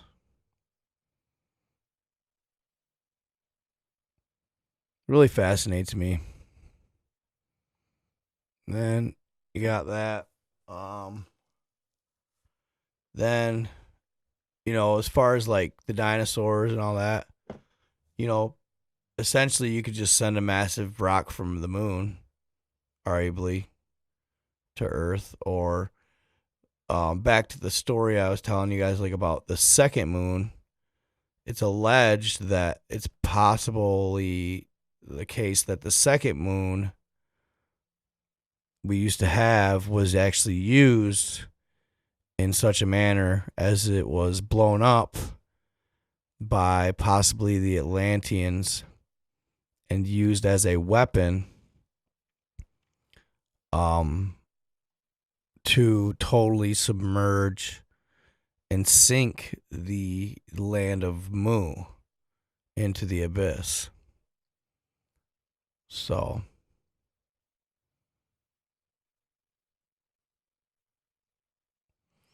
Atlantis, hold on. And I didn't realize this for the longest time. Actually, I just figured this out. Hold on here. Where did I put that? Did I close that? Don't tell me I closed that. Oh. Anyway, I could go back here. So Atlantis, the original Atlantis, the real Atlantis.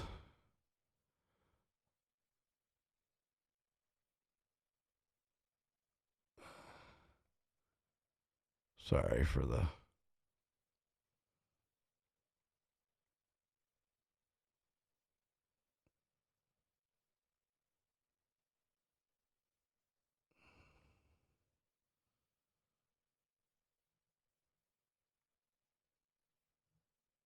Right there. So you have the known, the mythical Asgard, like in Thor. And then you have were some of the very, very, very, very earliest humans. The real Atlantis and Lemuria. Now, there may have been one here in our area of each, but if that is the case, then they were definitely and most likely named after these in the fictional story. That looks like it could possibly be some sort of, oh, I don't know, something. All land was once living, guys. Just put it that way. All land was once living. Some sort of profile right here. Then there. I'm not sure. But the profile here looks like maybe leg, arms. Then, yeah, they covered up the right here. Interesting, though. It's always fun to ponder. I can't help it. I like to fascinate myself with abstract ridiculousness. Good distraction from the world today. At the very least, fam. If you guys want, go to my website, nightgod333.net or .com. If you send me, you hit the contact tab.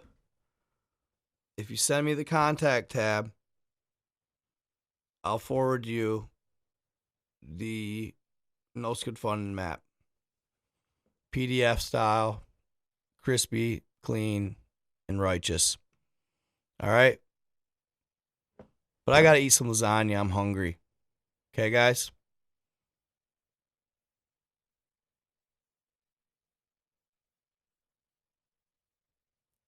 Rock on. Love you guys. Been fun. Miss you guys like crazy. I'm definitely going to be coming back more often, and I'm going to start putting out more content within the framework. This live could arguably be considered a little more edgy than I normally would do.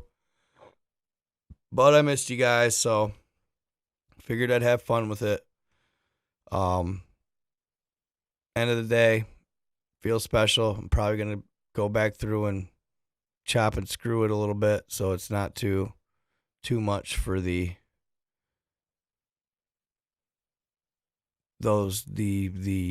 people. All right. Appreciate you guys. Good chilling. Stay in love. Stay in light. Be kind to others. Be kind to others. Stay tuned. I am out.